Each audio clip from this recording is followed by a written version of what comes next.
Start ಆಯ್ತು.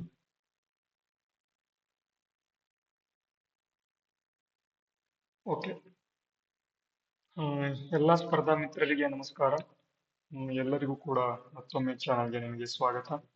ಇವತ್ತಿನ ಒಂದು ವಿಡಿಯೋದಲ್ಲಿ ನಿಮಗೆ ಕರ್ನಾಟಕ ಎಕ್ಸಾಮಿನೇಷನ್ ಅಥಾರಿಟಿಯಿಂದ ನಡೆಸ್ತಕ್ಕಂತಹ ಒಂದು ಏನು ಬೇರೆ ಬೇರೆ ಹುದ್ದೆಗಳಿಗೆ ಟೋಟಲ್ ಆಗಿ ಟಾಪ್ 100 ಪ್ರಶ್ನೆಗಳನ್ನ ಇಲ್ಲಿ ನಾವು ಡಿಸ್ಕಸ್ ಮಾಡ್ಕೊಳ್ತಾ ಹೋಗೋಣ. ವಿಡಿಯೋನ ಸ್ಕಿಪ್ ಮಾಡದೆ ಸಂಪೂರ್ಣವಾಗಿ ನೋಡ್ತಾ ಹೋಗಿ, ಯಾಕೆ ಅಂತ ಅಂದ್ರೆ ವೆರಿ ವೆರಿ ಇಂಪಾರ್ಟೆಂಟ್ ಪ್ರಶ್ನೆಗಳನ್ನ ತಂದಿದ್ದೇನೆ, ನೋಡ್ಕೊಳ್ತಾ ಹೋಗೋಣಂತೆ. ಓಕೆ, ಮೊದಲನೇ ಪ್ರಶ್ನೆ ಈ ರೀತಿಯಾಗಿದೆ ನೋಡಿ. ಯಾಕೆ ಅಂತ ಅಂದ್ರೆ ಟೋಟಲ್ ಆಗಿ 100 ಪ್ರಶ್ನೆಗಳು ಇದಾವೆ, ಯಾವುದೇ ಅಂತ ಒಂದು ಟೈಮ್ ಇಲ್ಲ. ಅದಕ್ಕಾಗಿ ಬೇಗ ಬೇಗ ನಾವು ಏನಪ್ಪಾ ಮಾಡೋಣ ಅಂತ ಅಂದ್ರೆ ಪ್ರಶ್ನೆಗಳನ್ನ ಮುಗಿಸ್ಕೊಳ್ತಾ ಹೋಗೋಣ. ನಮ್ಮ ಹತ್ರ ಇರೋದು ಬರೀ ಅರೌಂಡ್ 20 ಡೇಸ್ ಐತೆ. ಜನವರಿನಲ್ಲಿ ಎಲ್ಲಾ ಎಕ್ಸಾಮ್ಗಳು ಇಲ್ಲಿ ಕಾಲ್ಫಾರ್ ಆಗ್ತವೆ, ಅಥವಾ ಜನವರಿಲಿ ಎಲ್ಲಾ ಎಕ್ಸಾಮ್ಗಳಿಗೆ ಇಲ್ಲಿ ಪರೀಕ್ಷೆಗಳು ಸ್ಟಾರ್ಟ್ ಆಗ್ತವೆ.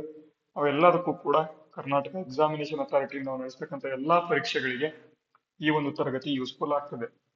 ಓಕೆ, ಬರೋಣ ಮೊದಲನೇ ಪ್ರಶ್ನೆಗೆ. ಕೆಳಗಿನವುಗಳಲ್ಲಿ ಯಾವುದು ತಪ್ಪಾಗಿ ಹೊಂದಾಣಿಕೆ ಆಗಿದೆ ಅಂತ ನೋಡಿ. ಸರಿಯಾಗಿ ಹೊಂದಾಣಿಕೆ ಆಗಿರೋದನ್ನ ನೋಡಿ. Theories of surplus value. Theories of surplus value ಇದನ್ನ ಬರೆದಂತವರು ಯಾರಪ್ಪ ಅಂತಂದ್ರೆ ಕಾರ್ಲ್ ಮಾರ್ಕ್ಸ್ ಅಂತಕ್ಕಂಥವ್ರು. ಸರಿ ಇದೆ ನೋಡಿ. ವೆಲ್ತ್ ಆಫ್ ನೇಷನ್ ಅಂತ ಆಡಮ್ ಸ್ಮಿತ್ ಎಲ್ಲರಿಗೂ ಕೂಡ ಗೊತ್ತಿದೆ. Adam Smith wealth of Nations ಅಂತಕ್ಕಂಥ ಒಂದು ಪುಸ್ತಕವನ್ನು ಬರೀತಾರೆ. ಅದೇ ರೀತಿ general theory of employment interest and ಮನಿ ಅಂತ ಕೊಟ್ಟಿದ್ದಾರೆ. ಇದನ್ನ JM ಕೇನ್ಸ್ ಅವರು ನೋಡಿ. JM ಕೇನ್ಸ್ ಅವರು ಇದನ್ನ ಬರೀತಾರೆ. ಇದನ್ನು ಕೂಡ ತುಂಬಾ ಇಂಪಾರ್ಟೆಂಟ್. ಅದ್ರಲ್ಲಿ ದ ಪ್ರಾವರ್ಟಿ ಫಿಲಾಸಫಿ ಅಂತ ಇದೆ, ಇದನ್ನ ಅಮರ್ತ್ಯ ಸೇನ್ ಅಂತ ಕೊಟ್ಟಿದ್ದಾರೆ. ಇದನ್ನ ಇವ್ರು ಬರೆಯೋದಿಲ್ಲ, ಹಾಗಾಗಿ ಆಪ್ಷನ್ ಎ ಇಲ್ಲಿ ಸರಿಯಾದ ಉತ್ತರ. ಓಕೆನಾ, ಮುಂದಿನ ಪ್ರಶ್ನೆಗೆ ಹೋಗೋಣ ನೋಡಿ. ಮುಂದಿನ ಪ್ರಶ್ನೆ ಏನಿದೆ, ಮುಂದಿನ ಪ್ರಶ್ನೆ ಏನಪ್ಪಾ ಅಂತ ಇಲ್ಲಿ ನದಿಗಳನ್ನ ಕೊಟ್ಟಿದ್ದಾರೆ, ಇಲ್ಲಿ ಉಪನದಿಗಳು ಇದಾವೆ ನೋಡಿ. ಯಮುನಾ, ಘಾಗ್ರಾ, ಗಂಡಕ, ಚಂಬಲ್ ಮತ್ತು ಸೋನ್ ಅಂತ ಇದೆ. ಉಪನದಿಗಳು ನೋಡಿ, ಬಾನಸ, ಕಾಳಿ ಗಂಡಕ್, ರಿಹಾಂದ್, ಬೆಟ್ಟ ಮತ್ತೆ ಕಾಳಿ ಅಂತ 5 ಉಪನದಿಗಳು ಇದಾವೆ. ಹಾಗಾದ್ರೆ ಯಾವ ಜೋಡಣೆ ಸರಿ ಇದೆ ಅಂತ ನೋಡಿ. ಮೊದಲನೇದಾಗಿ ಯಮುನಾ ನದಿಗೆ ಯಾವ್ದಪ್ಪ ಒಂದು ಜೋಡಣೆ ಅಂತ ಅಂದ್ರೆ ಬೆಟ್ಟ ನದಿ ಅಂತಕ್ಕಂಥದ್ದು ಇದು ಉಪನದಿ ಆಗಿದೆ ಯಮುನಾಗೆ. ಓಕೆನಾ, ಅರ್ಥ ಆಯ್ತಾ. ನೆಕ್ಸ್ಟ್ ಇಲ್ಲಿ ಎರಡನೇದು ಘಾಗ್ರಾ ನದಿಗೆ ಯಾವ್ದಪ್ಪ ಉಪನದಿ ಅಂತ ಅಂದ್ರೆ ಕಾಳಿ ನದಿ ಉಪನದಿ ಆಗಿದೆ. ಅದೇ ರೀತಿ ಗಂಡಕ್ ನದಿಗೆ ಇಲ್ಲಿ ಕಾಳಿ ಗಂಡಕ್ ಎಂತಕ್ಕಂಥದ್ದು ಗಂಡಕ ಅಂತ ಇದೆ ನೋಡಿ, ಇದು ಉಪನದಿ ಆಗಿದೆ. ಚಂಬಲ್ ನದಿಗೆ ಯಾವ್ದಪ್ಪ ಅಂತಂದ್ರೆ ಬಾನಸ್ ಎಂತಕ್ಕಂಥದ್ದು ಉಪನದಿ ಆದ್ರೆ, ಸೋನ್ ಎಂತಕ್ಕಂಥ ಒಂದು ನದಿಗೆ ರಿಯಾನ್ ಎಂತಕ್ಕಂಥದ್ದು ಆಪ್ಷನ್ ಡಿ ನಲ್ಲಿ ತೋರಿಸಿದ್ದಾರೆ. ಹಾಗಾಗಿ ಆಪ್ಷನ್ ಡಿ ಇಲ್ಲಿ ಸರಿಯಾದ ಉತ್ತರ. ಓಕೆ, ಅದೇ ರೀತಿ ಮುಂದಿನ ಪ್ರಶ್ನೆ ಈ ರೀತಿಯಾಗಿದೆ. ಏನಪ್ಪಾ ಮುಂದಿನ ಪ್ರಶ್ನೆ ಅಂತ ಅಂದ್ರೆ ಹಿಮಾಲಯದ ಶಿಖರಗಳನ್ನ ಪಶ್ಚಿಮದಿಂದ ಪೂರ್ವಕ್ಕೆ ಸರಿಯಾದ ಕ್ರಮಾನುಗತವಾಗಿರ್ತಕ್ಕಂಥದನ್ನ ಗುರುತಿಸಿ ಅಂತ ನೋಡಿ. ಪಶ್ಚಿಮ ಅಂತ ಅಂದ್ರೆ ಇಲ್ಲಿ ನಾರ್ತ್, ಸೌತ್, ಈಸ್ಟ್, ವೆಸ್ಟ್ ಅಂತ. ಪಶ್ಚಿಮ ಅಂತಂದ್ರೆ ವೆಸ್ಟ್ ಟು ಈಸ್ಟ್ ಇರ್ತಕ್ಕಂಥ ಒಂದು ಏನು ಪೂರ್ವಕ್ಕೆ ಇರ್ತಕ್ಕಂಥ ಒಂದು ಹಿಮಾಲಯದ ಶಿಖರಗಳನ್ನ ಜೋಡಿಸಿರಿ ಅಂತ ನೋಡಿ. ನಂದಾದೇವಿ ಅಂತ ಕೊಟ್ಟಿದ್ದಾರೆ ಮೊದಲನೇದು. ನೆಕ್ಸ್ಟ್ ನಂಗಾ ಪರ್ವತ ಅಂತ ಕೊಟ್ಟಿದ್ದಾರೆ, ಮಕಾಲು ಕೊಟ್ಟಿದ್ದಾರೆ, ಅನ್ನಪೂರ್ಣ ಅಂತ ಕೊಟ್ಟಿದ್ದಾರೆ. ಇದು ತಪ್ಪು ನೋಡಿ. ಎರಡನೇದು ನೋಡಿ, ನಂಗಾ ಪರ್ವತ ಮೊದಲನೇದಾಗಿ ಬರುತ್ತೆ, ನೆಕ್ಸ್ಟ್ ನಂದಾದೇವಿ ಬರುತ್ತೆ. ನಂದಾದೇವಿ ಎಲ್ಲಿ ಬರುತ್ತೆ ಅಂತ ಅಂದ್ರೆ ಹಿಮಾಚಲ ಪ್ರದೇಶದಲ್ಲಿ ನಿಮಗೆ ಕಂಡು ಬರುತ್ತೆ ನಂದಾದೇವಿ ಅಂತಕ್ಕಂಥದ್ದು. ನೆಕ್ಸ್ಟ್ ಅನ್ನಪೂರ್ಣ ಕಂಡು ಬರುತ್ತೆ, ನೆಕ್ಸ್ಟ್ ಮಕಾಲು ಕಂಡು ಬರುತ್ತೆ. ಮಕಾಲು ಎಲ್ಲಿ ಕಂಡು ಬರುತ್ತೆ ಅಂತ ಅಂದ್ರೆ ಇಲ್ಲಿ ನೇಪಾಳದಲ್ಲಿ ಕಂಡು ಬರುತ್ತೆ. ಮೌಂಟ್ ಮೆಕಾಲು ಅಂತ ಕರೀತಾರೆ, ಮೌಂಟ್ ಮಕಾಲು. ಓಕೆನಾ, ಇಲ್ಲಿ ಆಪ್ಷನ್ ಬಿ ಸರಿ ಉತ್ತರ. ನಂಗಾ ಪರ್ವತ, ನಂದಾದೇವಿ, ಅನ್ನಪೂರ್ಣ ಮತ್ತೆ ಮಕಾಲು ಅಂತಕ್ಕಂಥದ್ದು. ಓಕೆನಾ, ಅದೇ ರೀತಿ ಮುಂದಿನ ಪ್ರಶ್ನೆಗೆ ಹೋಗೋಣ ನೋಡಿ. ಮುಂದಿನ ಪ್ರಶ್ನೆ ಏನಪ್ಪಾ ಇದೆ ಅಂತ ಅಂದ್ರೆ ಕೆಳಗಿನ ಯಾವ ಒಂದು ಹೇಳಿಕೆ ಸರಿ ಇಲ್ಲ ಅಂತ ಕೇಳಿದರೆ, ಇಲ್ಲಿ ಲಾವೋಸ್ ಭೂ ಆವೃತ ದೇಶ ಅಂತ ಕೊಟ್ಟಿದ್ದಾರೆ. ಇದೊಂದು ಲ್ಯಾಂಡ್ ಲಾಕ್ಡ್ ಕಂಟ್ರಿ ಅಂತ ಕೊಟ್ಟಿದ್ದಾರೆ. ಲಾವೋಸ್, ಕಾಂಬೋಡಿಯಾ, ವೈಟ್ನಾಂ ಎಲ್ಲಿದೆ ಅಂತ ಅಂದ್ರೆ ಇಲ್ಲಿ ಭಾರತ ಇದೆ ಅಂತ ಅಂದ್ರೆ ಭಾರತದ ಒಂದು ಈ ಭಾಗದಲ್ಲಿ ಈಸ್ಟ್ ಭಾಗದಲ್ಲಿ ಇಲ್ಲಿ ಥೈಲ್ಯಾಂಡ್ ಇದೆ, ಥೈಲ್ಯಾಂಡ್ ಇದೆ, ನೆಕ್ಸ್ಟ್ ಇಲ್ಲಿ ಬಾಂಗ್ಲಾದೇಶ ಇದೆ. ಇಲ್ಲಿ ಲಾವೋಸ್ ಅಂತಕ್ಕಂಥ ಒಂದು ದೇಶ ಬರುತ್ತೆ. ಲಾವೋಸ್ ಅಂತಕ್ಕಂಥ LAOS, ಲಾವೋಸ್ ಅಂತಕ್ಕಂಥ ದೇಶ ಬರ್ತದೆ. ಅದೊಂದು ಭೂ ಆವೃತ ದೇಶ ಆಗಿರ್ತಕ್ಕಂಥದ್ದು, ಇದು ಸರಿ ಇದೆ. ನೆಕ್ಸ್ಟ್ ಇಲ್ಲಿ ಗ್ರೀನ್ಲ್ಯಾಂಡ್ ಅತಿ ದೊಡ್ಡ ದ್ವೀಪ, ವೆರಿ ವೆರಿ ಇಂಪಾರ್ಟೆಂಟ್ ನೋಡಿ, ವೆರಿ ವೆರಿ ಇಂಪಾರ್ಟೆಂಟ್. ಗ್ರೀನ್ಲ್ಯಾಂಡ್ ಅತಿ ದೊಡ್ಡ ದ್ವೀಪ ತುಂಬಾ ಸಲ ಕೇಳಿದರೆ, ಹೌದು ಗ್ರೀನ್ಲ್ಯಾಂಡ್ ಅತಿ ದೊಡ್ಡ ದ್ವೀಪ ಆಗಿದೆ. ನೆಕ್ಸ್ಟ್ ಬೈಕಲ್ ಸರೋವರ ರಷ್ಯಾದಲ್ಲಿದೆ, ಇದು ಕೂಡ ವೆರಿ ವೆರಿ ಇಂಪಾರ್ಟೆಂಟ್. ಬೈಕಲ್ ಸರೋವರ, ಬೈಕಲ್ ಲೇಕ್ ಅಂತ ಕರೀತಾರೆ, ಇದೆಲ್ಲಿದೆ ಅಂತ ರಷ್ಯಾದಲ್ಲಿ ಕಂಡು ಬರುತ್ತೆ, ಇದು ಕೂಡ ಸರಿ ಇದೆ. ಆದರೆ ಟೊಂಗಾ ಕಂದರ ಅಟ್ಲಾಂಟಿಕ್ ಮಹಾಸಾಗರದಲ್ಲಿದೆ ಅಂತ ಕೊಟ್ಟಿದ್ದಾರೆ ನೋಡಿ. ಟೊಂಗಾ ಕಂದರ ಅಂತಕ್ಕಂಥದ್ದು ಅಟ್ಲಾಂಟಿಕ್ ಮಹಾಸಾಗರದಲ್ಲಿ ಕಂಡು ಬರುತ್ತೆ ಅಂತ ಕೊಟ್ಟಿದ್ದಾರೆ, ಇದು ತಪ್ಪು. ಹಾಗಾಗಿ ಆಪ್ಷನ್ ಡಿ ಸರಿಯಾದ ಉತ್ತರ. ಓಕೆ, ಮುಂದಿನ ಪ್ರಶ್ನೆ ನೋಡೋಣ. ಮುಂದಿನ ಪ್ರಶ್ನೆ ಏನಿದೆ ನೋಡಿ, ಈ ಕೆಳಗಿನವುಗಳಲ್ಲಿ ಯಾವುದು ಭಾರತದಲ್ಲಿ ರಾಷ್ಟ್ರಪತಿ ಆಳ್ವಿಕೆಯ ಘೋಷಣೆಯ ಒಂದು ಪರಿಣಾಮಗಳು ಅಲ್ಲ ಅಂತ ನೋಡಿ, ರಾಜ್ಯ ವಿಧಾನಸಭೆಯ ವಿಸರ್ಜನೆ ಅಂತ ಕೊಟ್ಟಿದ್ದಾರೆ, ಸ್ಥಳೀಯ ಸರ್ಕಾರಗಳ ವಿಸರ್ಜನೆ ಕೊಟ್ಟಿದ್ದಾರೆ, ರಾಜ್ಯದಲ್ಲಿ ಮುಖ್ಯಮಂತ್ರಿ ಮಂಡಳಿಗಳನ್ನ ತೆಗೆದುಹಾಕುವುದು ಕೊಟ್ಟಿದ್ದಾರೆ, ಕೇಂದ್ರ ಸರ್ಕಾರದಿಂದ ರಾಜ್ಯದ ಆಡಳಿತವನ್ನ ಸ್ವಾಧೀನಪಡಿಸಿಕೊಳ್ಳುವುದು ಅಂತ ಕೊಟ್ಟಿದ್ದಾರೆ. ಹಾಗಾದ್ರೆ ಯಾವುದು ರಾಷ್ಟ್ರಪತಿ ಆಳ್ವಿಕೆಯಲ್ಲಿ ಇಲ್ಲಿ ಬರೋದಿಲ್ಲ ಅಂತ ನೋಡಿ, ಯಾವುದೋ ಪರಿಣಾಮಗಳು ಅಲ್ಲ ಅಂತ ಅಂದ್ರೆ ರಾಜ್ಯ ವಿಧಾನಸಭೆ ವಿಸರ್ಜನೆ ಇದು ಆಗೋದಿಲ್ಲ, ಸ್ಥಳೀಯ ಸರ್ಕಾರಗಳ ವಿಸರ್ಜನೆ ಇದು ಕೂಡ ಆಗೋದಿಲ್ಲ, ಇವೆರಡೂ ಕೂಡ ಒಂದೇ, ಹಾಗಾಗಿ ಇವೆರಡೂ ಕೂಡ ಆಗೋದಿಲ್ಲ. ಇದನ್ನ ಬಿಟ್ಟು ರಾಜ್ಯದಲ್ಲಿ ಮಂತ್ರಿ ಮಂಡಳಿಯನ್ನು ತೆಗೆದುಹಾಕುವುದು ಸರಿ ಇದೆ. ಕೇಂದ್ರ ಸರ್ಕಾರದಿಂದ ರಾಜ್ಯದ ಆಡಳಿತವನ್ನು ಸ್ವಾಧೀನಪಡಿಸಿಕೊಳ್ಳಬಹುದು. ಯಾವುದರಿಂದ ಅಂತ ಅಂದ್ರೆ ರಾಷ್ಟ್ರಪತಿ ಆಳ್ವಿಕೆಯ ಒಂದು ಘೋಷಣೆ ಪರಿಣಾಮದಿಂದ. ಓಕೆನಾ? ಇಲ್ಲಿ ಸರಿಯಾದ ಉತ್ತರ ಯಾವಪ್ಪ ಅಂತ ಅಂದ್ರೆ ಆಪ್ಷನ್ ಎ 1 ಮತ್ತು 2 ಮಾತ್ರ. ಓಕೆನಾ? ಇಂಪಾರ್ಟೆಂಟ್. ಮುಂದಿನ ಪ್ರಶ್ನೆಗೆ ಹೋಗೋಣ.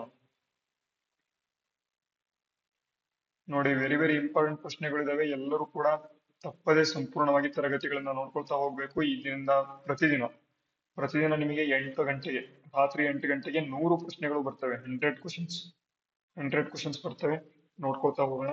ನೋಡಿ, ಇಲ್ಲಿ ಬಾಹ್ಯ ಆಕ್ರಮಣ ಮತ್ತು ಆಂತರಿಕ ಅಡಚಣೆಯಿಂದ ಪ್ರತಿ ರಾಜ್ಯವನ್ನು ರಕ್ಷಿಸುವುದು ಒಕ್ಕೂಟದ ಕರ್ತವ್ಯ ಆಗಿದೆ. ಈ ಸಂವಿಧಾನದ ನಿಬಂಧನೆಗಳಿಗೆ ಅನುಸಾರವಾಗಿ ಪ್ರತಿ ರಾಜ್ಯ ಸರ್ಕಾರವನ್ನ ನಡೆಸುತ್ತಿದೆ ಎಂದು ಖಚಿತಪಡಿಸಿಕೊಳ್ಳಲಾಗುವುದು ಅಂತ ಕೊಟ್ಟಿದ್ದಾರೆ. ಇದು ಸಂವಿಧಾನದ ಕೆಳಗಿನ ಯಾವ ವಿಧಿಗಳ ಮೇಲಿನ ಹೇಳಿಕೆಯೊಂದಿಗೆ ವ್ಯವಹರಿಸುತ್ತವೆ ಅಂತ. ಅಂದ್ರೆ ಈಗೇನು ಬಾಹ್ಯ ಆಕ್ರಮಣ ಮತ್ತು ಆಂತರಿಕ ಅಡಚಣೆಯಿಂದ ಪ್ರತಿ ರಾಜ್ಯವನ್ನು ರಕ್ಷಣೆ ಮಾಡೋದು ಒಕ್ಕೂಟದ ಒಂದು ಕರ್ತವ್ಯ ಆಗಿದೆ ಅಂತ. ನೆಕ್ಸ್ಟ್, ಈ ಸಂವಿಧಾನದ ನಿಬಂಧನೆಗಳಿಗೆ ಅನುಸಾರವಾಗಿ ಪ್ರತಿ ರಾಜ್ಯ ಸರ್ಕಾರವನ್ನ ನಡೆಸುತ್ತೆ ಅಂತ ಇಲ್ಲಿ ಯಾವ ವಿಧಿಯಲ್ಲಿ ಕಂಡು ಬರುತ್ತೆ ಅಂತ ಕೊಟ್ಟಿದ್ದಾರೆ. ನೋಡಿ, ಇದು 355ನೇ ವಿಧಿಯಲ್ಲಿ ಕಂಡು ಬರ್ತದೆ. ನೋಡಿ, ತುರ್ತು ಸೇವೆಗಳು ಅಂತ ತುರ್ತು ಏನು ವಿಧಿಗಳು ಅಂತ ಕೊಟ್ಟಿರ್ತದೆ 352, 356, 360. National emergency, state emergency, financial emergency, total ಆಗಿ 3 ಎಮರ್ಜೆನ್ಸಿ ಇದಾವೆ. ಇದಕ್ಕೆ ಸಂಬಂಧಪಟ್ಟಂತೆ ಇದರಲ್ಲಿ 355ನೇ ವಿಧಿಯಲ್ಲಿ ಇದನ್ನ ಹೇಳಲಾಗಿರ್ತಕ್ಕಂಥದ್ದು. ಓಕೆನಾ? ಅರ್ಥ ಆಯ್ತಾ? ಮುಂದಿನ ಪ್ರಶ್ನೆಗೆ ಹೋಗೋಣ. ನೋಡಿ, ಮುಂದಿನ ಪ್ರಶ್ನೆ ಏನಿದೆ, ನೋಂದಾಯಿತ ಮತದಾರನ ಹೆಸರಿನಲ್ಲಿ ಬೇರೆಯವರು ಮೊದಲೇ ಮತ ಚಲಾಯಿಸಿದ್ದರೆ ಇದನ್ನು ನೋಂದಾಯಿತ ಮತದಾರರ ಪ್ರಶ್ನಿಸಿ ಸಂಬಂಧಪಟ್ಟ ದಾಖಲೆಗಳೊಂದಿಗೆ ಸಾಕ್ಷಿ ನೀಡಿದರಿಗೆ ಅವನಿಗೆ ಸಿಗುವ ಮತದಾನದ ಅವಕಾಶ ಯಾವುದು ಅಂತ. ನೋಡಿ, ಅಂದ್ರೆ ಒಬ್ಬ ವ್ಯಕ್ತಿ ಇರ್ತಾನೆ ಅನ್ಕೊಳ್ಳಿ. ಈ ವ್ಯಕ್ತಿಯ ಒಂದು ವೋಟ್ ಮಾಡಬಹುದು. ಓಕೆನಾ? ಈ ವ್ಯಕ್ತಿಯ ವೋಟ್ ಮಾಡತಕ್ಕಂಥ ಒಂದು ಅಧಿಕಾರವನ್ನ ಯಾರೋ ಇನ್ನೊಬ್ಬ ವ್ಯಕ್ತಿ ಹೋಗಿ ಅವನ ವೋಟನ್ನ ಇವನು ಮಾಡ್ಬಿಟ್ಟಿರ್ತಾನೆ. ಅಲ್ಲಿ ವೋಟ್ ಇವನ್ ಆಗಿದೆ ಅಂತ ಬಂದ್ಬಿಟ್ಟಿರುತ್ತೆ, ಆದ್ರೆ ಇವನು ವೋಟ್ ಮಾಡಿರೋದಿಲ್ಲ. ಇವನ್ ಏನ್ ಮಾಡ್ತಾನೆ, ನೆಕ್ಸ್ಟ್ ಇವನು ವೋಟ್ ಮಾಡಕ್ ಹೋದಾಗ ಅಲ್ಲಿ ಏನು ಅಫಿಷಿಯಲ್ಸ್ ಇರ್ತಾರೆ, ಅವ್ರು ಕೇಳ್ತಾರೆ ನಿಮ್ದಾಗ್ಲೇ ಆಲ್ರೆಡಿ ವೋಟ್ ಮಾಡಿದಿರಲ್ಲ ಅಂತ ಕೇಳ್ತಾರೆ, ಆದ್ರೆ ಅವನು ಮಾಡಿರೋದಿಲ್ಲ. ಹಾಗಾದ್ರೆ ಅವನು ಯಾವ ರೀತಿ ಕೇಳಬಹುದು ಅಂತ ಕೇಳಿದರೆ ಅದನ್ನ ಟೆಂಡರ್ಡ್ ಮತ ಅಂತ ನಾವು ಕರಿತೇವೆ. ನೋಡಿ, ಟೆಂಡರ್ಡ್ ಮತ ಅಂತ. ಪ್ರಾಕ್ಸಿ ಮತ ಇದು ತಪ್ಪು. ಪ್ರಾಕ್ಸಿ ಮತ ಅಂತ ಅಂದ್ರೆ ಏನು ಫೇಕ್ ವೋಟ್ ಅಂತ. ಫೇಕ್ ವೋಟ್ ಇದು ತಪ್ಪು. ಓಕೆನಾ? ಟೆಂಡರ್ಡ್ ಮತ ಅಂತ ಕರಿತೇವೆ. Very very important. Option C ಸರಿಯಾದ ಉತ್ತರ. ನೋಡಿ, ಮುಂದಿನ ಪ್ರಶ್ನೆ, ಕೇಂದ್ರ ಮಟ್ಟದ ಚುನಾವಣಾ ಪ್ರಕ್ರಿಯೆಯಲ್ಲಿ ದಕ್ಷ ಪರಿಣಾಮಕಾರಿ ನಿರ್ವಹಣಾ ಮೇಲ್ವಿಚಾರಣೆ ಮಾಡಲು ಜಾಗೃತಿ ವೀಕ್ಷಕರನ್ನ ಯಾವಾಗ ಪರಿಚಯ ಮಾಡಲಾಯಿತು ಅಂತ. ಜಾಗೃತಿ ವೀಕ್ಷಕರನ್ನ ಯಾವಾಗ ಇಲ್ಲಿ ಪರಿಚಯ ಮಾಡಲಾಯಿತು ಅಂತ ಇಲ್ಲಿ ಕೇಳಿದರೆ ವೆರಿ ವೆರಿ ಇಂಪಾರ್ಟೆಂಟ್. ನೋಡಿ, ಯಾವಾಗ ಪರಿಚಯ ಮಾಡಿದ್ರು ಅಂತ ಅಂದ್ರೆ ಇಲ್ಲಿ 16ನೇ ಒಂದು ಲೋಕಸಭಾ ಚುನಾವಣೆಯಲ್ಲಿ ಇದನ್ನ ಪರಿಚಯ ಮಾಡಿದ್ರು. 16ನೇ ಲೋಕಸಭಾ ಚುನಾವಣೆ 2014ರಲ್ಲಿ ಇದನ್ನ ಪರಿಚಯ ಮಾಡಿದ್ದಾರೆ. ವೆರಿ ವೆರಿ ಇಂಪಾರ್ಟೆಂಟ್, ನೆನ್ಪಿಟ್ಕೋಬೇಕು. ಮುಂದಿನ ಪ್ರಶ್ನೆಗೆ ಹೋಗೋಣ. ನೋಡಿ, ಇಲ್ಲೂ ಕೂಡ ಹೊಂದಿಸಿ ಬರೆಯಿರಿ ಅಂತ ಕೊಟ್ಟಿದ್ದಾರೆ. ನೋಡಿ, ಈ ಕಡೆ ಆದಿನಾಥ, ಪದ್ಮಪ್ರಭಾ, ಮಲ್ಲಿನಾಥ, ನೇಮಿನಾಥ ಅಂತ ದೇವರುಗಳ ಹೆಸರಿದೆ. ನೆಕ್ಸ್ಟ್ ಇಲ್ಲಿ ನೀಲಿ, ಕಪ್ಪು, ಕೆಂಪು, ಚಿನ್ನ ಅಂತ ಕೊಟ್ಟಿದ್ದಾರೆ. ಇದು ದೇವರುಗಳು ಇರ್ತಕ್ಕಂಥದ್ದು. ಓಕೆನಾ? ಹಾಗಾದ್ರೆ ಇಲ್ಲಿ ಆದಿನಾಥ ಏನಿದ್ದಾನೆ ಇವನು ಕೆಂಪು ಬಣ್ಣದಲ್ಲಿ ಇರ್ತಾನೆ. ನೋಡಿ, ವೆರಿ ವೆರಿ ಇಂಪಾರ್ಟೆಂಟ್.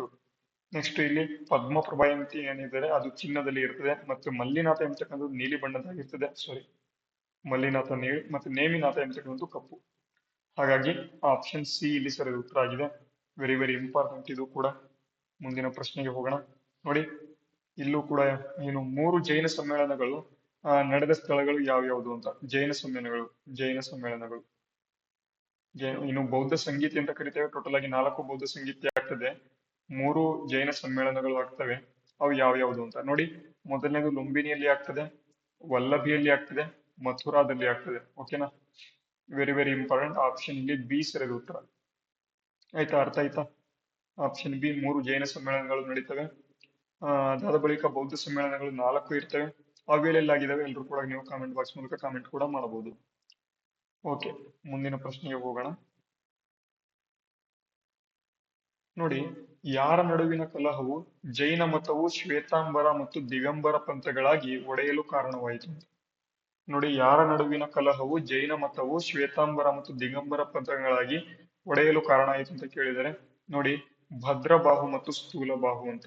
ನೋಡಿ, ಸ್ಥೂಲಬಾಹು ಅಥವಾ ಭದ್ರ ಬಾಹು ಇವರಿಬ್ಬರ ಒಂದು ಕಾರಣದಿಂದಾಗಿ ಈ ಒಂದು ಜೈನ ಮತ ಏನಿದೆ ಅದು ಎರಡು ಭಾಗವಾಗಿ ಡಿವೈಡ್ ಆಗತ್ತೆ ಅಂತ.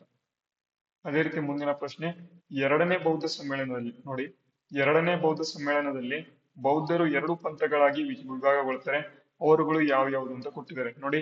ಸ್ಥವಿರವಾದಿ ಇದೆ, ಮಹಾಸಾಂಘಿಕ ಅಂತ ಇದೆ, ವಜ್ರಯಾನ, ಕಾಲಚಕ್ರಯಾನ ಅಂತ. ನೋಡಿ, ಸ್ಥವಿರವಾದಿ ಅಂತ ಅಂದ್ರೆ ಹೆಂಗಿರ್ತಾರೋ ಹಂಗೆ ಇರೋದು. ನೆಕ್ಸ್ಟ್ ಮಹಾಸಾಂಘಿಕ ಅಂತ ಅಂದ್ರೆ ಇವರು ಚೇಂಜರ್ಸ್ ಅಂತ, ಪ್ರೋ ಚೇಂಜರ್ಸ್ ಅಂತ ನಾವು ಕರಿತೇವೆ. ಪ್ರೋ ಚೇಂಜರ್ಸ್ ಅಂತ ಕರಿತೇವೆ. ಅದೇ ವಜ್ರಯಾನ ಬೌದ್ಧಿಸಂ ಅಂತ ಅಂದ್ರೆ ಇದ್ಯಾವ್ದಪ್ಪ ಅಂತ ಅಂದ್ರೆ ಡಾಕ್ಟರ್ ಬಿ.ಆರ್. ಅಂಬೇಡ್ಕರ್ ಅವರು ಒಂದ್ಸಲಿ ಮಾಡ್ತಾರೆ. ಬಿ.ಆರ್. ಅಂಬೇಡ್ಕರ್ ಅವರು ಇವ್ರು ಮಾಡೋದು ಯಾವ್ದಪ್ಪ ಅಂತ ಅಂದ್ರೆ ವಜ್ರಯಾನ ಬೌದ್ಧಿಸಂ. ಓಕೆನಾ?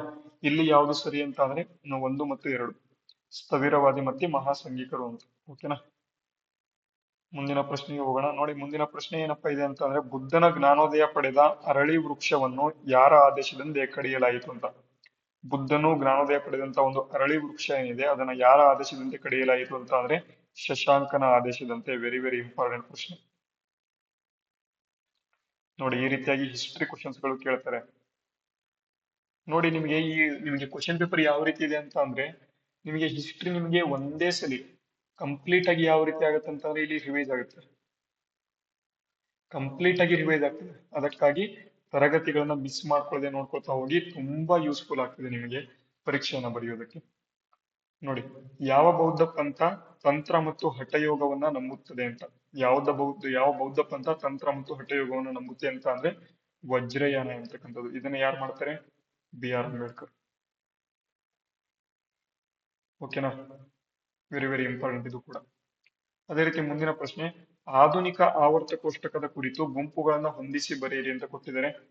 ಏನಪ್ಪಾ ಗುಂಪುಗಳು ಅಂತ ಅಂದ್ರೆ ನಮಗೆ ಇದರಲ್ಲಿ ಒಂದು ಗೊತ್ತಿದ್ರು ನಾವು ಆನ್ಸರ್ ಮಾಡಬಹುದು. ನೋಡಿ, 13ನೇ ಗುಂಪು, 14ನೇ ಗುಂಪು, 15ನೇದು, 17ನೇದು, 16ನೇದು, 18ನೇದು ಅಂತ ಕೊಟ್ಟಿದ್ದಾರೆ. ನೋಡಿ, ಸೈನ್ಸ್ ಮಾಡಿದವರು, ಸೈನ್ಸ್ ಅಥವಾ ವಿಜ್ಞಾನ ವಿಷಯವನ್ನ 10th ಮತ್ತು 12th ನಲ್ಲಿ ಕೇಳಿರೋದು ನಿಮಗೆ ಈಸಿಯಾಗಿ ನೀವು ಇದನ್ನ ಆನ್ಸರ್ ಮಾಡಬಹುದು. 18ನೇ ಗುಂಪು ಇನರ್ಟ್ ಗ್ಯಾಸ್ ಅಂತ ಕರಿತೇವೆ. ಅದನ್ನ ಕನ್ನಡದಲ್ಲಿ ನಾವು ಜಡಾನಿಲಿಗಳು ಅಂತ ಕರಿತಾರೆ. ಒಂದನೇದು ಹೂ ಎಂಬತಕ್ಕಂಥದ್ದು 6ನೇದು, 1ನೇದು ಆಗ್ತದೆ. ನೋಡಿ, ಇಲ್ಲೂ ಇದೆ, ಇಲ್ಲೂ ಇದೆ, ಇಲ್ಲೂ ಇದೆ. ಓಕೆನಾ? ಅದೇ ರೀತಿಯಲ್ಲಿ 13ನೇ ಗುಂಪು ನೋಡಿ, ನೈಟ್ರೋಜನ್ ಕುಟುಂಬ, ಕಾರ್ಬನ್ ಕುಟುಂಬ, ಬೋರಾನ್ ಕುಟುಂಬ, ಹ್ಯಾಲೋಜನ್ ಕುಟುಂಬ. ನೋಡಿ, ಹ್ಯಾಲೋಜನ್ ಕುಟುಂಬ ನಮಗೆ ಗೊತ್ತಿದೆ. ಹ್ಯಾಲೋಜನ್ ಅಂತ ಅಂದ್ರೆ ಜಡಾನಿಲಿಗಳ ಪಕ್ಕದಲ್ಲೇ ಇರ್ತದೆ. ಅದು ಯಾವ್ದಪ್ಪ ಅಂತಂದ್ರೆ 17ನೇ ಗುಂಪು. ನೋಡಿ, ಇ ಎಂಬತಕ್ಕಂಥದ್ದು 5ನೇದು. ಓಕೆನಾ? ಯಾವ್ದ್ರಲ್ಲಿ ಇದೆ? ಇದು ಒಂದ್ರಲ್ಲಿ ಮಾತ್ರ ಇದೆ ನೋಡಿ. ಇದು ಸರಿ ಉತ್ತರ. ಈಸಿಯಾಗಿ ಆನ್ಸರ್ ಮಾಡಬಹುದು ಸೈನ್ಸ್ ಮಾಡತಕ್ಕಂಥ ಒಂದು ವಿದ್ಯಾರ್ಥಿಗಳು. ಆದರೆ ಬೇರೆ ಅಂತ ಏನು ಆರ್ಟ್ಸ್ ಮತ್ತೆ ಕಾಮರ್ಸ್ ಮಾಡಿರ್ತಕ್ಕಂಥದ್ದು, ಆರ್ಟ್ಸ್ ಕಾಮರ್ಸ್ ಅವರು ಸ್ವಲ್ಪ ಓದ್ಕೋಬೇಕು. ಓದ್ಕೊಂಡ್ರೆ ನೀವು ಈಸಿಯಾಗಿ ಇದನ್ನು ಕೂಡ ಮಾಡಬಹುದು. ಆವರ್ತಿತ ಕೋಷ್ಟಕದಲ್ಲಿ ಟೋಟಲ್ ಆಗಿ 118 ಎಲಿಮೆಂಟ್ಸ್ ಗಳು ಇದಾವೆ. ಒಂದ್ಸಲಿ ನೋಡ್ಕೊಳ್ಳಿ. SPDF ಎಂಬತಕ್ಕಂಥದ್ದು ಇದಿರ್ತದೆ. SPDF ಅಂತ. KLMN ಶೆಲ್ಸ್ ಅಂತ ಇರ್ತವೆ. ಇವೆಲ್ಲವನ್ನು ಕೂಡ ನೀವು ಒಂದ್ಸಲಿ ಓದ್ಕೊಂಡ್ರೆ ನಿಮಗೂ ಕೂಡ ಈಸಿಯಾಗಿ ಅರ್ಥ ಆಗ್ತದೆ. ಓಕೆ, ಅದೇ ರೀತಿ ಮುಂದಿನ ಪ್ರಶ್ನೆ, ನೋವುಗಳು ಮಾಯುವುದು ತಡವಾಗುವುದು ಕೆಳಗಿನ ಯಾವ ವಿಟಮಿನ್ ಕೊರತೆಯಿಂದ ಆಗುತ್ತದೆ ಅಂತ. ನೋವುಗಳು ಮಾಯೋದು ಮತ್ತು ತಡ ಆಗೋದು ಇದು ಯಾವ ವಿಟಮಿನ್ ಕೊರತೆಯಿಂದ ಆಗುತ್ತೆ ಅಂತ ಅಂದ್ರೆ ವಿಟಮಿನ್ ಸಿ ಕೊರತೆಯಿಂದ ಆಗ್ತದೆ. ಓಕೆನಾ? Vitamin C very very important. ಇದರಿಂದ ಸ್ಕರ್ವಿ ಅಂತಕ್ಕಂಥ ರೋಗ ಬರ್ತದೆ. ವಿಟಮಿನ್ ಡಿ ಇಂದ ಯಾವ್ದು ಬರುತ್ತೆ? ರಿಕೆಟ್ಸ್ ಬರುತ್ತೆ. ವಿಟಮಿನ್ ಬಿ ಇಂದ ಯಾವ್ದು ಬರುತ್ತೆ? ಬೆರಿ. ಮತ್ತೆ ವಿಟಮಿನ್ ಎ ಇಂದ ಇರುಳು ಕುರುಡು.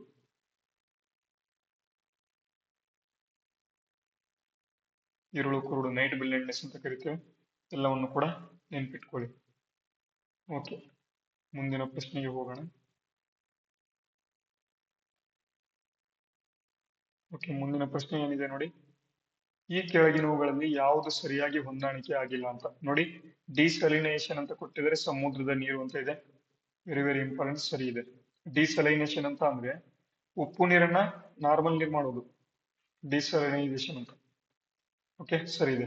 ರಿವರ್ಸ್ ಆಸ್ಮೋಸಿಸ್ ಕೊಟ್ಟಿದ್ದಾರೆ, ಕುಡಿಯುವ ನೀರು ರಿವರ್ಸ್ ಆಸ್ಮೋಸಿಸ್ ಆಗುತ್ತೆ, ಇದು ಕೂಡ ಸರಿ ಇದೆ. ಡಿನ್ಯಾಚುರೇಷನ್ ಅಂತ ಇದೆ, ಡಿನ್ಯಾಚುರೇಷನ್ ಅನ್ನ ಪ್ರೋಟೀನ್ ನಾವು ಏನ್ ಮಾಡ್ತೇವೆ ಅಂತಾನೆ ಡಿನ್ಯಾಚುರೇಷನ್ ಮಾಡ್ತೇವೆ, ಇದು ಸರಿ ಇದೆ. ಆದ್ರೆ ಪ್ಯಾಸ್ಚರೈಸೇಷನ್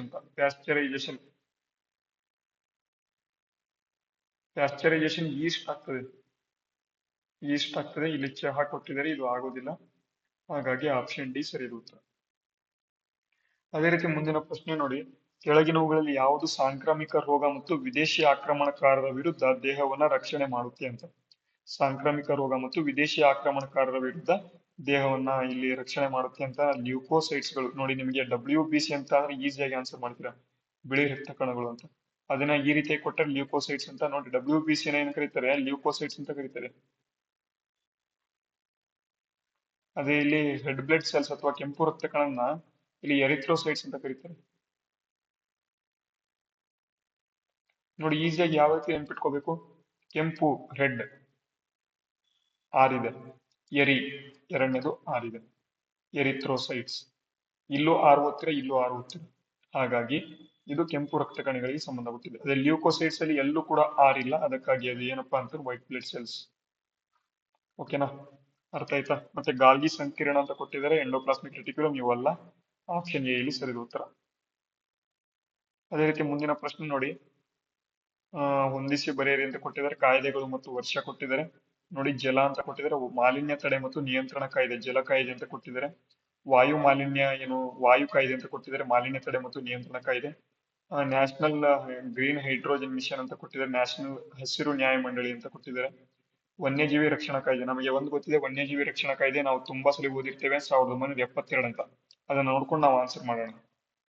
ನೋಡಿ, ನಾಲ್ಕನೇದು ಎರಡು ಆಪ್ಷನ್ ಬರಬೇಕು, ಇದ್ರಲ್ಲಿ ಒಂದಿದೆ, ಇದ್ರಲ್ಲಿ ಒಂದಿದೆ, ಮತ್ತೆ ಇನ್ನೊಂದು ನಮಗೆ ಗೊತ್ತಾಯ್ತು ಅಂತಾನೆ ಆನ್ಸರ್ ಮಾಡ್ಬೋದು. ನೋಡಿ, ನೆಕ್ಸ್ಟ್ ಜಲಕ್ಕೆ ಸಂಬಂಧಪಟ್ಟಂತೆ ಮಾಲಿನ್ಯ ತಡೆ ಮತ್ತು ನಿಯಂತ್ರಣ ಕಾಯ್ದೆ ಒಂದೇದು ಯಾವ್ದಪ್ಪ ಅಂತ ಅಂದ್ರೆ 1974ರಲ್ಲಿ ಬರ್ತದೆ. ಇದು ಯಾವ್ದಪ್ಪ ಅಂತ ಅಂದ್ರೆ ಜಲ ಮಾಲಿನ್ಯ ಒಂದು ನಿಯಂತ್ರಣ ಮಂಡಳಿ 1974ರಲ್ಲಿ ಬರ್ತದೆ. ಹಾಗಾಗಿ ಇದು ಸರಿ ಆಗ್ತದೆ. ನೆಕ್ಸ್ಟ್ ಇಲ್ಲಿ ಎರಡನೇದು ಯಾವುದು, ವಾಯು ಮಾಲಿನ್ಯ ನಿಯಂತ್ರಣ ಕಾಯ್ದೆ ಏನಿದೆ, ಇದು 1981ರಲ್ಲಿ ಬರ್ತದೆ, ಏರ್ ಪೊಲ್ಯೂಷನ್ಗೆ ಸಂಬಂಧಪಟ್ಟಂತೆ.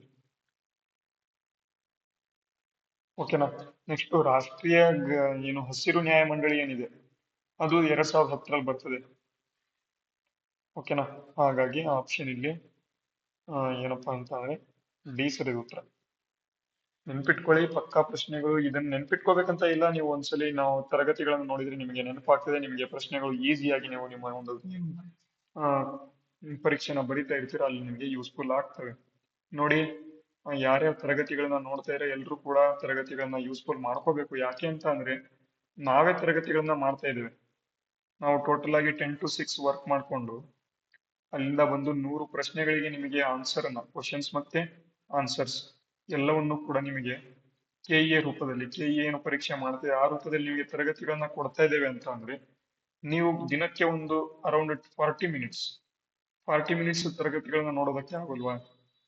ನೋಡಿ, ಈಸಿಯಾಗಿ ನೋಡ್ಕೋಬಹುದು ನಮ್ಮ ತರಗತಿಗಳು. ನಿಮಗೆ ಒಂದು 40 ನಿಮಿಷದಲ್ಲಿ 100 ಪ್ರಶ್ನೆಗಳಿಗೆ ಆನ್ಸರ್ನ ಮತ್ತೆ 100 ಪ್ರಶ್ನೆಗಳಿಗೆ ಒಂದು ಸರಿಯಾದ ಉತ್ತರಗಳನ್ನು ತಿಳ್ಕೊತೀರಾ ಅಂತ ಅಂದ್ರೆ ಅದು ಎಲ್ಲಿ ಸಿಗುತ್ತೆ? ನಮ್ಮ ಚಾನಲ್ ಅಲ್ಲಿ ಮಾತ್ರ ಸಿಗುತ್ತೆ. ಬೇರೆ ಬೇರೆ ಚಾನಲ್ಗಳಲ್ಲಿ ನಿಮಗೆ 10 ಕ್ವಶನ್ಸ್ ತರ್ತಾರೆ, 360 ಅನಾಲಿಸಿಸ್ ಅಂತ ಹೇಳ್ತಾರೆ. ಆದ್ರೆ ನಿಮಗೆ ಏನ್ ಮಾಡ್ತಾರೆ, ಆ 10 ಕ್ವಶನ್ಸ್ ಬಗ್ಗೆ ಗೊತ್ತಾಗ್ತದೆ. ನೀವು PhD ಮಾಡಬೇಕಾಗಿಲ್ಲ, ನೀವು ಜಾಬ್ ತಗೋಬೇಕು ಅಂತ ಅಂದ್ರೆ PhD ಮಾಡಬೇಕಾಗಿಲ್ಲ. ಎಷ್ಟು ಇನ್ಫಾರ್ಮೇಶನ್ ಗೇನ್ ಮಾಡ್ಕೋಬೇಕು ಅಷ್ಟು ಗೇನ್ ಮಾಡ್ಕೊಂಡ್ರೆ ನಿಮಗೆ ಈಸಿಯಾಗಿ ನೀವು ಜಾಬ್ ಅನ್ನ ಪಡ್ಕೋಬಹುದು. ಓಕೆನಾ. KE ಪರೀಕ್ಷೆಯನ್ನ ಬರೆದು ನಾವು ಕೂಡ ಇಲ್ಲಿ ಈಗ ಪ್ರೆಸೆಂಟ್ ಆಗಿ ಏನಪ್ಪಾ ಅಂತ ಅಂದ್ರೆ ಕ್ವಾಲಿಟಿ ಇನ್ಸ್ಪೆಕ್ಟರ್ ಜಾಬ್ ನಾವು 1:3 DV ಮಾಡಿಸಿದೀವಿ.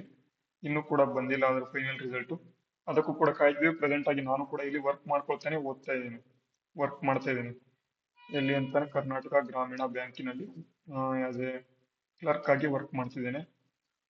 ಅದಕ್ಕಾಗಿ ಯಾರ್ಯಾರು ನಮ್ಮ ತರಗತಿಗಳನ್ನ ನೋಡ್ತಾ ಇದ್ದೀರಾ ಅವರು ಕೂಡ ನೀವು ನೋಡ್ಕೊಳ್ತಾ ಹೋಗಿ. ನಿಮಗೂ ಕೂಡ ಗೊತ್ತಾಗ್ತದೆ ನಮ್ಗೆ ಎಷ್ಟು ನಾವು ಪ್ರೆಸೆಂಟ್ ಆಗಿ ನಾನು ಎಷ್ಟು ಜಾಬ್ಗಳನ್ನ ತೆಗೆದಿದ್ದೇನೆ ಅಂತ. ನಿಮಗೂ ಕೂಡ ಒಂದು ವಿಡಿಯೋ ಮಾಡಿದ್ದೇನೆ, ಅದರಲ್ಲಿ ಎಲ್ಲರೂ ಕೂಡ ನೋಡಿರ್ತೀರ. 10+ ಜಾಬ್ಗಳನ್ನ ನಾನು ತೆಗೆದುಕೊಂಡಿದ್ದೇನೆ. ಎಷ್ಟು ವಯಸ್ಸಿಗೆ? 23 ವರ್ಷಕ್ಕೆ. 23 ವರ್ಷಕ್ಕೆ 10ಕ್ಕಿಂತ ಅಧಿಕ ಒಂದು ಹುದ್ದೆಗಳನ್ನ ನಾನು ಪಡ್ಕೊಂಡಿದ್ದೇನೆ. ಅದಕ್ಕಾಗಿ ತರಗತಿಗಳನ್ನ ಮಾಡ್ತೇನೆ. ತುಂಬಾ ಜನ ಕೇಳ್ತೀರಾ, ನೀವೇನ್ ಪಡ್ಕೊಂಡಿದ್ದೀರಾ, ನಮಗೆ ಕಲ್ಸಕ್ ಬಂದಿದ್ದೀರಾ, ನಿಮ್ಗೇನ್ ಗೊತ್ತು ಅಂತ ನೀವು ತುಂಬಾ ಜನ ಕೇಳಬಹುದು. ಅದಕ್ಕಾಗಿ ಇದನ್ನ ಹೇಳ್ತಾ ಇದ್ದೇನೆ. ಓಕೆನಾ.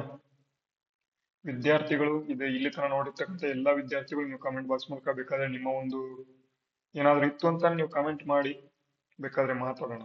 ಓಕೆನಾ? ಓಕೆ, ಮುಂದಿನ ಪ್ರಶ್ನೆ ನೋಡೋಣ, ಯಾಕೆಂದ್ರೆ ಟೈಮ್ ಇಲ್ಲ. ಕೆಳಗಿನ ಅಂತಾರಾಷ್ಟ್ರೀಯ ಸಂಸ್ಥೆಗಳನ್ನ ಅವುಗಳ ಸ್ಥಾಪನೆಯ ಆಧಾರದ ಮೇಲೆ ಕಾಲಾನುಕ್ರಮದಲ್ಲಿ ಇರುವಂತೆ ಹೊಂದಿಸಿರಿ ಅಂತ ಕೊಟ್ಟಿದ್ದಾರೆ. ನೋಡಿ, ಅಂತಾರಾಷ್ಟ್ರೀಯ ಹಣಕಾಸು ನಿಧಿ ಅಂತ ಇದೆ.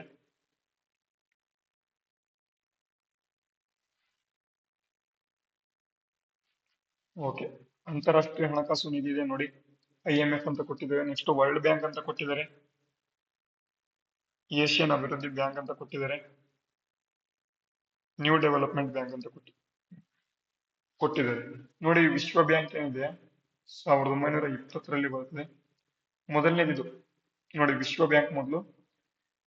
ನೆಕ್ಸ್ಟ್ ಅಂತಾರಾಷ್ಟ್ರೀಯ ಒಂದು ಹಣಕಾಸು ನಿಧಿ ವರ್ಲ್ಡ್ ಬ್ಯಾಂಕ್ ಆದ್ಮೇಲೆ ಅಂತಾರಾಷ್ಟ್ರೀಯ ಹಣಕಾಸು ನಿಧಿ IMF. ನೆಕ್ಸ್ಟ್ ಅದಾದ ಬಳಿಕ ನ್ಯೂ ಡೆವಲಪ್ಮೆಂಟ್ ಬ್ಯಾಂಕ್. ನೆಕ್ಸ್ಟ್ ಅದಾದ ಬಳಿಕ ಏಷ್ಯನ್ ಡೆವಲಪ್ಮೆಂಟ್ ಬ್ಯಾಂಕ್. ಓಕೆನಾ? ಇದರ ಒಂದು ಏನು ಕಾಲಾನುಕ್ರಮದಲ್ಲಿ ಏನು ಸ್ಥಾಪನೆಯಾಗಿದೆ. ಆಪ್ಷನ್ ಬಿ ಸರಿ ಉತ್ತರ. ಓಕೆ, ಅದೇ ರೀತಿ ಮುಂದಿನ ಪ್ರಶ್ನೆ ಒಂದಿದೆ ನೋಡಿ. ಕೆಳಗಿನ ನದಿಗಳನ್ನ ಉತ್ತರದಿಂದ ದಕ್ಷಿಣಕ್ಕೆ ಇರುವಂತೆ ಜೋಡಿಸಿ ಅಂತ. ಶರಾವತಿ, ಅಘನಾಶಿನಿ, ನೇತ್ರಾವತಿ, ಕಾಳಿ ಅಂತ ಕೊಟ್ಟಿದ್ದಾರೆ. ನೋಡಿ, ಮೊದಲನೇದು ಯಾವುದು? ಕಾಳಿ ನದಿ.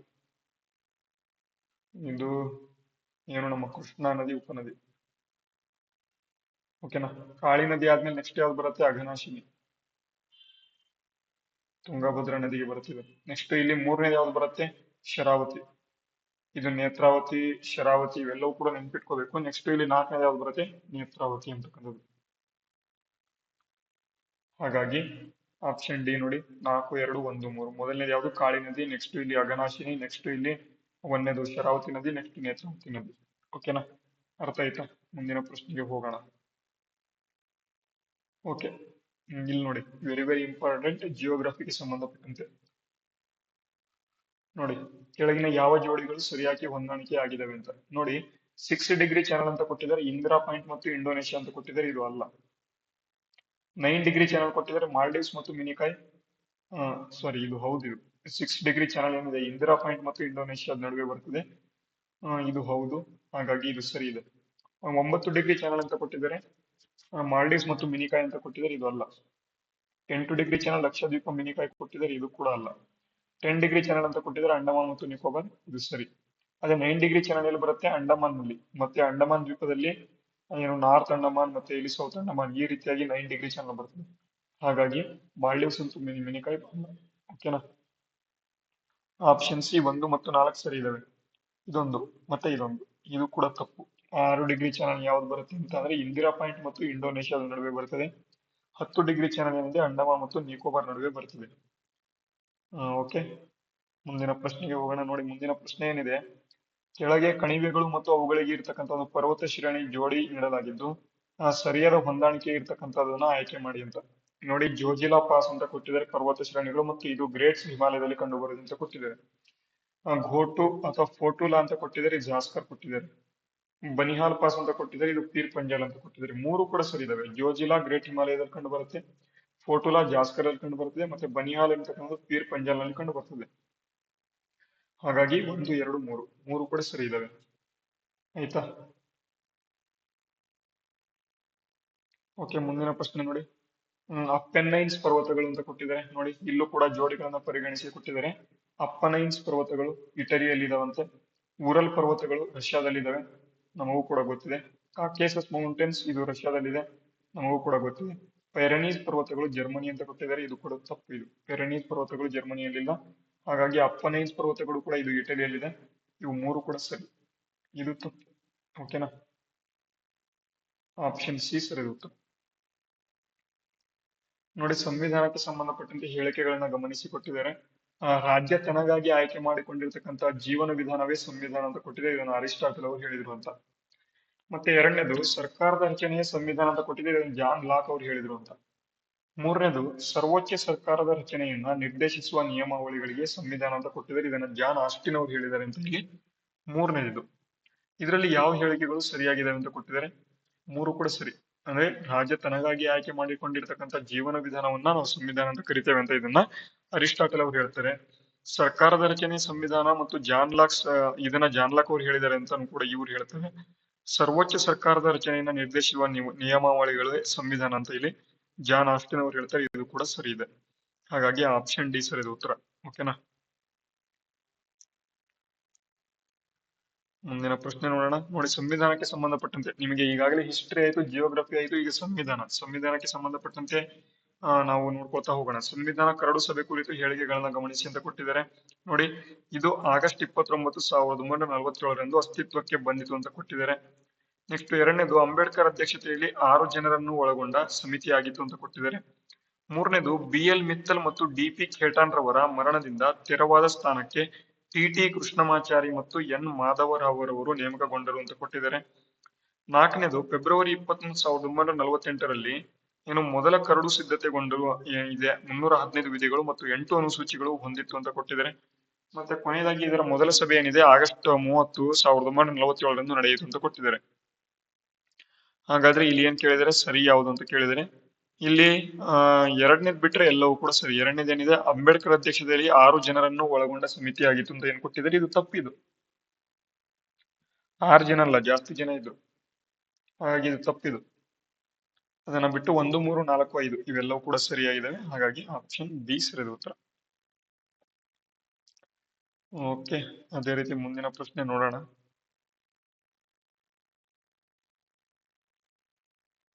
ಓಕೆ, ಮುಂದಿನ ಪ್ರಶ್ನೆ ನೋಡಿ, ಕೆಳಗಿನ ಯಾವ ಔಷಧಿಯನ್ನು ನಾರ್ಕೋ ಪರೀಕ್ಷೆಗಳಲ್ಲಿ ಇಲ್ಲಿ ಬಳಸಲಾಗುತ್ತೆ ಅಂತ. ನಾರ್ಕೋ ಪರೀಕ್ಷೆ, ನಾರ್ಕೋ ಟೆಸ್ಟ್ ಅಂತ ಕರಿತೇವೆ. ನೀವೇನಾದ್ರೂ ಹಾಸ್ಪಿಟಲ್ಗೆ ಹೋದ್ರೆ ಗೊತ್ತು, ಹಾಸ್ಪಿಟಲ್ಗೆ ಹೋಗಿರ್ತೀರಲ್ಲ, ಅವಾಗ ನಾರ್ಕೋ ಟೆಸ್ಟ್ ಅಂತ ಮಾಡಿಸಿರ್ತೀರ. ನಿಮಗಿಲ್ಲ ಅಂತ ನಿಮ್ಮ ಅಪ್ಪ ಅಮ್ಮ ಅಜ್ಜಿ ತಾತ ಅವ್ರಿಗೆ ಏನಾದ್ರು ಮಾಡಿಸಿರ್ತಾರೆ, ಅವರಿಗೆ ಸೋಡಿಯಂ ಪೆಂಟೋಥಾಲ್ ಅಂತಕ್ಕಂಥದ್ದನ್ನ ಯೂಸ್ ಮಾಡ್ತಾರೆ ನಾರ್ಕೋ ಟೆಸ್ಟ್ ಅಲ್ಲಿ. ಸೋಡಿಯಂ ಪೆಂಟೋಥಾಲ್ ಅಂತ ನೋಡಿ, ಇಂಗ್ಲಿಷ್ ನಲ್ಲಿ ಬರೀತಾನೆ, ಸೋಡಿಯಂ ಪೆಂಟೋಥಾಲ್ ಅಂತ ಇದನ್ನ ನಾರ್ಕೋ ಟೆಸ್ಟ್ ಅಲ್ಲಿ ಉಪಯೋಗ ಮಾಡ್ತಾರೆ. ಆಪ್ಷನ್ ಎ ಸರಿ ಉತ್ತರ. ಆಯ್ತಾ, ತುಂಬಾ ಇಂಪಾರ್ಟೆಂಟ್ ಇದೆ. ಕಂಟಿನ್ಯೂಸ್ ಆಗಿ ತರಗತಿಗಳನ್ನ ನೋಡಿ, ನೀವು ಕೂಡ ಜಾಬ್ ತಗೋಬಹುದು.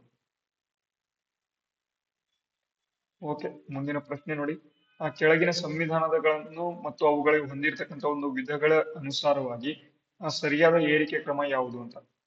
ಅಂದ್ರೆ ವಿಧಿಗಳಿಗೆ ಅನುಸಾರವಾಗಿ ಯಾವುದು ದೊಡ್ಡ ಸಂವಿಧಾನ ಅಂತ ಹೊಂದಿರುವ ವಿಧಿಗಳ ಅನುಸಾರವಾಗಿ ಏರಿಕೆ ಕ್ರಮ ಅಂತ ಅಂದ್ರೆ ಮೊದಲು ಯಾವ್ದು ಸಣ್ಣದು, ನೆಕ್ಸ್ಟ್ ದೊಡ್ಡದು ಯಾವ್ದು ಅಂತ ನೋಡಿ. ಎಲ್ಲರಿಗೂ ಕೂಡ ಗೊತ್ತಿದೆ ಭಾರತ ಏನಿದೆ ಅತ್ಯಂತ ದೊಡ್ಡ ಸಂವಿಧಾನ ಅಂತ. ನೋಡಿ, ಅಮೆರಿಕ ಲಿಖಿತ ಸಂವಿಧಾನನೇ ಇಲ್ಲ, ಅದಕ್ಕಾಗಿ ಇದೇ ಸಣ್ಣದು ಯಾವುದು, ಈ ಆಪ್ಷನ್ ಎ ಮತ್ತು ಬಿ ನಲ್ಲಿ ಒಂದನೇದು ಕೊಟ್ಟಿದ್ದಾರೆ, ಇದು ಸಣ್ಣದು ಅಂತ. ಇವೆರಡರಲ್ಲಿ ಒಂದು ಆಪ್ಷನ್ ಬರುತ್ತೆ. ನೆಕ್ಸ್ಟ್ ಜಪಾನ್ ಮತ್ತೆ ಫ್ರಾನ್ಸ್ ಕಂಡುಹಿಡಿಬೇಕು. ನೋಡಿ, ಜಪಾನ್ ಸಣ್ಣ ದೇಶನ ಸ್ವಲ್ಪ ಸಣ್ಣದೇ ಏನಿರ್ತದೆ, ಸಣ್ಣ ದೇಶ ಇದ್ರೂ ಸ್ವಲ್ಪ ದೊಡ್ಡದಿರುತ್ತೆ. ಫ್ರಾನ್ಸ್ ದೊಡ್ಡ ದೇಶ ಆದ್ರೂ ಕೂಡ ಅವು ಸಣ್ಣ ಮಾಡ್ಕೊಂಡಿದ್ದಾವೆ. ಅಮೆರಿಕ ದೊಡ್ಡ ದೇಶ, ಸಣ್ಣದೇ ಇದೆ. ಫ್ರಾನ್ಸ್ ದೊಡ್ಡ ದೇಶ, ಸಣ್ಣದಿದೆ. ಜಪಾನ್ ಸಣ್ಣ ದೇಶ ಆದ್ರೂ ಕೂಡ ತುಂಬಾ ದೊಡ್ಡ ಸಂವಿಧಾನ. ಭಾರತ ಮೀಡಿಯಂ ದೇಶ ಆದ್ರೂ ಕೂಡ ತುಂಬಾ ದೊಡ್ಡ ಸಂವಿಧಾನ. ಹಾಗಾಗಿ ಆಪ್ಷನ್ ಬಿ ಸರಿ ಉತ್ತರ. ಅದೇ ರೀತಿ ಮುಂದಿನ ಪ್ರಶ್ನೆ ನೋಡಿ, ಭಾರತೀಯ ಸಂವಿಧಾನದ ಪ್ರಸ್ತಾವನೆ ಕುರಿತ ಹೇಳಿಕೆಗಳನ್ನ ಗಮನಿಸಿ ಅಂತ ಕೊಟ್ಟಿದ್ದಾರೆ. ಪ್ರಸ್ತಾವನೆ ಅಂದ್ರೆ ಪ್ರಿಯಾಂಬಲ್ ಅಂತ ಏನು ಅನ್ಕೋಬೇಡಿ. ಓಕೆನಾ. ಪ್ರಸ್ತಾವನೆಯು ಸಂವಿಧಾನದ ರಾಜಕೀಯ ಜಾತಕ ಅಂತ ಇಲ್ಲಿ KM ಮುನ್ಷಿ ಅವರು ಹೇಳಿದ್ದಾರೆ ಅಂತ. ನೆಕ್ಸ್ಟ್, ಪ್ರಸ್ತಾವನೆಯನ್ನು ಹೊಂದಿರತಕ್ಕಂತ ಒಂದು ಮೊದಲ ಸಂವಿಧಾನ ಇಂಗ್ಲೆಂಡ್ ಸಂವಿಧಾನ ಅಂತೆ. ಮೂರನೇದು, ನಮ್ಮ ಪ್ರಸ್ತಾವನೆಯು ನೆಹರೂರವರು ಮಂಡಿಸಿದ ಧ್ಯೇಯಗಳ ನಿರ್ಣಯ ಆಧರಿಸಿದೆ ಅಂತೆ. ನಾಲ್ಕನೇದು, 1976 42ನೇ ತಿದ್ದುಪಡಿ ಮೂಲಕ ಸೇರಿಸಿದ ಸಮಾಜವಾದಿ ಜಾತ್ಯತೀತ ಪದಗಳು ಇದು ಏಕಮಾತ್ರ ಪ್ರಸ್ತಾವನೆಯ ಮೇಲಿನ ತಿದ್ದುಪಡಿ ಆಗಿದೆ ಅಂತ. ಇದರಲ್ಲಿ 3 ಜೋಡಿ ಸರಿಯಾಗಿದ್ದಾವೆ. ಅದರಲ್ಲಿ ಇದು ಒಂದು,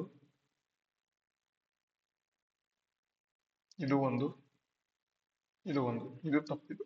ಓಕೆನಾ. ಹಾಗಾಗಿ 3 ಜೋಡಿಗಳು ಇಲ್ಲಿ ಸರಿಯಾಗಿದ್ದಾವೆ. ಇದು ಈ ರೀತಿಯಾಗಿ UPSC ಅಲ್ಲಿ ಕೇಳ್ತಾರೆ. ಮತ್ತೆ ಗ್ರೂಪ್ ಬಿ ಪರೀಕ್ಷೆಗಳಲ್ಲಿ, ಗ್ರೂಪ್ ಬಿ ಅಂತ ಅಂದ್ರೆ ಇಲ್ಲಿ AO ಎಕ್ಸಾಮ್ ಆಗ್ಬಹುದು. ಈ ರೀತಿಯಾಗಿ ಬೇರೆ ಬೇರೆ ಪರೀಕ್ಷೆಗಳಲ್ಲಿ ಕೇಳ್ತಾರೆ ಗ್ರೂಪ್ ಬಿ ಪರೀಕ್ಷೆಗಳಲ್ಲಿ. ಇತ್ತೀಚೆಗೆ KPSC ಅನ್ನೋ ಚೇರ್ಮನ್ ಇದ್ದಾರೆ, ಒಬ್ರು ಮೇಡಮ್ ಬಂದಿದ್ದಾರೆ. 2012 ಬ್ಯಾಚ್ ನ ಒಬ್ರು IAS ಮೇಡಮ್ ಬಂದಿದ್ದಾರೆ, ಜ್ಯೋತಿ ಮೇಡಮ್ ಅಂತ. ಅವರು ಕೂಡ ಚೇಂಜ್ ಆಗಿದ್ದಾರೆ. KPSC ಅಲ್ಲಿ ಸುಧಾರಣೆಗಳನ್ನ ತರಲಿ ಅಂತ ನಾನು ಅವ್ರ ಹತ್ರ ಬೇಡ್ಕೊಳ್ಳೋಣ ನಮ್ಮ ಒಂದು ಚಾನಲ್ ವತಿಯಿಂದ. ಓಕೆನಾ. ಮುಂದಿನ ಪ್ರಶ್ನೆ ನೋಡಿ. ಶಿಕ್ಷಣ ಹಕ್ಕಿನ ಕುರಿತು ಏನು ಹೇಳಿಕೆ ಇದಾವೆ ಅದನ್ನ ಗಮನಿಸಿ ಅಂತ ಕೊಟ್ಟಿದ್ದಾರೆ. 86ನೇ ತಿದ್ದುಪಡಿ ಕಾಯ್ದೆ 2002ರಲ್ಲಿ 21A ವಿಧಿಯ ಸೇರಿಸುವ ಮೂಲಕ ಮೂಲಭೂತ ಹಕ್ಕುಗಳಲ್ಲಿ ಸೇರಿಸಲಾಯಿತು ಅಂತ. ನೆಕ್ಸ್ಟ್ ಇದರಂತೆ 6ರಿಂದ 14 ವರ್ಷದ ಎಲ್ಲಾ ಮಕ್ಕಳಿಗೂ ಉಚಿತ ಹಾಗೂ ಕಡ್ಡಾಯ ಶಿಕ್ಷಣವನ್ನು ನೀಡುವುದು ಮೂಲಭೂತ ಹಕ್ಕಾಗಿದೆ ಅಂತ. ಮಕ್ಕಳ ಉಚಿತ ಕಡ್ಡಾಯ ಶಿಕ್ಷಣದ ಕುರಿತು 2009 ಕಾಯ್ದೆಯು ಕರ್ನಾಟಕದಲ್ಲಿ ಏಪ್ರಿಲ್ 28, 2012ರಿಂದ ಜಾರಿಗೆ ಬಂದಿತು ಅಂತ. ಯಾವ ಹೇಳಿಕೆ ಸರಿಯಾಗಿದೆ ಅಂತ ಕೊಟ್ಟಿದ್ದಾರೆ. ಈ ಮೂರು ಕೂಡ ಸರಿ, ನಮಗೆ ಎಲ್ರಿಗೂ ಕೂಡ ಗೊತ್ತಿದೆ. ಓಕೆನಾ, ಮೂರು ಕೂಡ ಸರಿ. ಓಕೆ, ಅದೇ ರೀತಿ ಮುಂದಿನ ಪ್ರಶ್ನೆ. ಸಂಸತ್ತು ಜನಾಧಿಕಾರದ ದೇಗುಲವಾಗಿದೆ ಅಂತ ಹೇಳಿದವರು ಯಾರು ಅಂತ. ಸಂಸತ್ತು ಜನಾಧಿಕಾರದ ಒಂದು ದೇಗುಲ ಆಗಿದೆ ಅಂತ ಯಾರಪ್ಪ ಹೇಳಿದವರು ಅಂತ ಅಂದ್ರೆ ಜಯಪ್ರಕಾಶ್ ನಾರಾಯಣ್ ಅಂತಕ್ಕಂಥವ್ರು. ವೆರಿ ತುಂಬಾ ಇಂಪಾರ್ಟೆಂಟ್ ವ್ಯಕ್ತಿ ಇವರು. JP ಅಂತ ಕರಿತೇವೆ, JPN ಅಂತ, ಜಯಪ್ರಕಾಶ್ ನಾರಾಯಣ್ ಅವರು. ಸಂಸತ್ತು ಜನಾಧಿಕಾರದ ದೇಗುಲ ಆಗಿದೆ ಅಂತ ಇವರು ಹೇಳ್ತಾರೆ. ಓಕೆ, ಮುಂದಿನ ಪ್ರಶ್ನೆ ನೋಡೋಣ. 1 ಮಿನಿಟ್ ಸ್ವಲ್ಪ ನೀರು ಕುಡಿತೇನೆ, ಅಲ್ಲಿವರೆಗೂ ವೆಯ್ಟ್ ಮಾಡಿ. ಓಕೆನಾ, ಕಂಟಿನ್ಯೂಸ್ ಆಗಿ 30 ಪ್ರಶ್ನೆಗಳನ್ನ ಮಾಡಿದ್ದೇವೆ ಅರ್ಧ ಗಂಟೆ ಕ್ಲಾಸಲ್ಲಿ.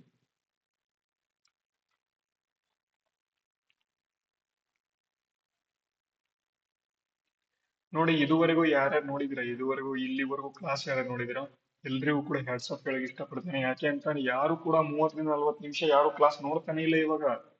ಎಲ್ರಿಗೂ ಏನ್ ಬೇಕು ಅಂತ ಬರೀ ರೀಲ್ಸ್ ಬೇಕು ಇವಾಗ. ರೀಲ್ಸ್ ಮಾಡ್ತಕ್ಕಂಥ ಎಲ್ರು ಬರೀ ರೀಲ್ಸೇ ನೋಡ್ತಾರೆ. ಕ್ಲಾಸ್ ಕೇಳೋರು ಎಲ್ರು ಜಾಬ್ ತಗೊಳ್ತೀರಾ. ಓಕೆನಾ, ಅದಕ್ಕಾಗಿ ನೀವೇನ್ ಮಾಡ್ಬೇಕು, ಕ್ಲಾಸ್ ಕರೆಕ್ಟ್ ಆಗಿ ಕೇಳಿ, ನಿಮಗೂ ಕೂಡ ಯೂಸ್ಫುಲ್ ಆಗ್ತದೆ. ನಿಮ್ಮ ಸ್ನೇಹಿತರೊಂದಿಗೂ ಕೂಡ ನೀವು ಏನ್ ಮಾಡ್ಬೇಕಪ್ಪ ಅಂತ ನಮ್ಮ ಚಾನಲ್ನ ಏನು ಅವ್ರಿಗೆ ಕಳಿಸ್ಬೇಕು, ಅವರಿಗೂ ಕೂಡ ಯೂಸ್ಫುಲ್ ಆಗಲಿ ಅಂತ. ಆವಾಗ ನಮಗೂ ಕೂಡ ಹುಮ್ಮಸ್ಸು ಬರ್ತದೆ, ನಾವು ಇನ್ನು ಹೆಚ್ಚಿನದಾಗಿ ಕ್ಲಾಸಸ್ಗಳನ್ನ ಮಾಡಬೇಕು ಅಂತ. ನೋಡಿ, 50,000ದಿಂದ 56,000 ಸಬ್ಸ್ಕ್ರೈಬರ್ಸ್ ಏನಿದ್ದಾರೆ, ಎಷ್ಟು ದಿನ ಗೊತ್ತಾ? 1 ವರ್ಷದ ಮೇಲಾಯ್ತು, 1 ಇಯರ್ ಮೇಲಾಯ್ತು, 1 ವರ್ಷನೇ ಆಯ್ತು. 50,000 ಸಬ್ಸ್ಕ್ರೈಬರ್ ಏನಿದ್ದಾರೆ ಬರೀ 1 ವರ್ಷದಲ್ಲಿ ಆಗಿದ್ದಾರೆ, 1 ಇಯರ್ ಅಲ್ಲಿ. 50ರಿಂದ 56,000, ಬರೀ 6,000 ಸಬ್ಸ್ಕ್ರೈಬರ್ 1 ವರ್ಷದ ಮೇಲಾಯ್ತು, ಇನ್ನು ಕೂಡ ಯಾರು ಸಬ್ಸ್ಕ್ರೈಬ್ ಮಾಡ್ತಾ ಇಲ್ಲ. ನೀವು ಕ್ಲಾಸ್ ನೋಡ್ತಾ ಇದ್ದೀರಾ, ಸಬ್ಸ್ಕ್ರೈಬ್ ಮಾಡ್ತಾ ಇಲ್ಲ. ನೋಡಿ, ಈ ತರಗತಿಗಳನ್ನ ಯಾರು ನೋಡಿದ್ರೆ ಎಲ್ಲರೂ ಕೂಡ ನೀವು ಸಬ್ಸ್ಕ್ರೈಬ್ ಮಾಡ್ಕೊಬೇಕು. ಯಾಕೆ ಅಂತ ಅಂದ್ರೆ ನಮಗೂ ಕೂಡ ಸ್ವಲ್ಪ ಯೂಸ್ ಆಗಲಿ ಅಂತ, ಮತ್ತೆ ನಿಮಗೂ ಕೂಡ ಯೂಸ್ ಆಗ್ತದೆ. ಸಬ್ಸ್ಕ್ರೈಬ್ ಮಾಡ್ಕೊಂಡ್ರೆ ಮತ್ತೆ ನಮ್ಮ ತರಗತಿಗಳು ನಿಮಗೆ ಹೋಮ್ ಫೀಡ್ ಅಲ್ಲಿ ಆಗ್ತದೆ, ನೀವು ಅಲ್ಲಿಂದ ನೋಡಬಹುದು. ಓಕೆ, ತರಗತಿಗೆ ವಾಪಸ್ ಬರೋಣ. ಕೆಳಗಿನ ಯಾವುದರಲ್ಲಿ ಬೆಳಕು ವಕ್ರೀಭವನ ಹೊಂದುವುದರಿಂದ ಸೂರ್ಯನ ಪ್ರಭಾವಲಯ ಅಥವಾ ಹ್ಯಾಲೋ ಉಂಟಾಗುತ್ತೆ ಅಂತ ಕೊಟ್ಟಿದ್ದಾರೆ. ನೋಡಿ, ಸಿರ್ರಸ್ ಮೋಡಗಳಲ್ಲಿನ ಹಿಮಸ್ಫಟಿಕಗಳಿಂದ ಇದು ಆಗ್ತದೆ. ಹ್ಯಾಲೋ ಅಂತಂದ್ರೆ ಈ ರೀತಿಯಾಗಿ ಹ್ಯಾಲೋ ಎಂಬತಕ್ಕಂಥದ್ದು ಉಂಟಾಗುವುದು ಯಾವುದರಿಂದ ಅಂತ ಅಂದ್ರೆ ಸಿರ್ರಸ್ ಮೋಡಗಳಿಂದ. ಆಪ್ಷನ್ ಬಿ ಸರಿ ಉತ್ತರ. ಓಕೆನಾ, ಮುಂದಿನ ಪ್ರಶ್ನೆ ನೋಡೋಣ. ನೋಡಿ, ಕೆಳಗಿನ ಯಾವ ಮಾಧ್ಯಮಗಳಲ್ಲಿ ಧ್ವನಿಯ ವೇಗ ಅತಿ ಹೆಚ್ಚು ಅಂತ. ನೋಡಿ, 100°C ಗಾಳಿ, 100°C ತಾಪದ ಗಾಳಿ, ಸೀಮೆ ಎಣ್ಣೆ ಮತ್ತೆ ಮರ ಅಂತ ಕೊಟ್ಟಿದ್ದಾರೆ. ಧ್ವನಿಯ ವೇಗ ಎಲ್ಲಿ ಹೆಚ್ಚಿರ್ತದೆ? ಮರದಲ್ಲಿ ಇರ್ತದೆ. ಅದೇ ರೀತಿ ಮುಂದಿನ ಪ್ರಶ್ನೆ. ಸಾಮಾನ್ಯ ಬೆಳಕೆ ಪ್ರತಿದೀಪಕ ಅಥವಾ ಫ್ಲೋರೋಸೆಂಟ್ ಎಂಬತಕ್ಕಂಥ ಒಂದು ಟ್ಯೂಬ್ಲೈಟ್ ಮೇಲೆ ಕೆಳಗಿನ ಯಾವುದು ಮುದ್ರಿತವಾಗಿ ಇರ್ತದೆ ಅಂತ. ನೋಡಿ, ಟ್ಯೂಬ್ಲೈಟ್ ಗಳ ಎಲ್ಲಾ ಕಡೆ ಇಲ್ಲಿ ನೀವು ನೋಡಬಹುದು ಏನಪ್ಪ ಮುದ್ರಿತ ಆಗುತ್ತೆ ಅಂತ ಅಂದ್ರೆ 6500 ಡಿಗ್ರಿ ಕೆಲ್ವಿನ್ ಇರ್ತದೆ ಅಂತ ಇಲ್ಲಿ ಮುದ್ರಿತ ಆಗಿರ್ತದೆ. ನೆನ್ಪಿಟ್ಕೊಳ್ಳಿ, ಪಕ್ಕಾ ಈ ರೀತಿಯಾಗಿ ಬರ್ತದೆ ಪ್ರಶ್ನೆಗಳು. ಅದೇ ರೀತಿ ಮುಂದಿನ ಪ್ರಶ್ನೆ. ಹೊಟ್ಟೆ ಹಾಗೂ ಸಣ್ಣ ಕರುಳಿನಿಂದ ಏನು ಪೌಷ್ಟಿಕಾಂಶ ಭರಿತ ರಕ್ತವನ್ನ ಪಿತ್ತಜನಕಾಂಗಕ್ಕೆ ಬಿಡುವ ನಾಳ ಯಾವುದು ಅಂತ. ಯಾವ್ದಪ್ಪ ಅಂತಂದ್ರೆ ಅದನ್ನ ಹೆಪಟಿಕ್ ಪೋರ್ಟಲ್ ಅಬಧಮನಿ ಅಂತ ಕರಿತೇವೆ. ಹೆಪಟಿಕ್ ಪೋರ್ಟಲ್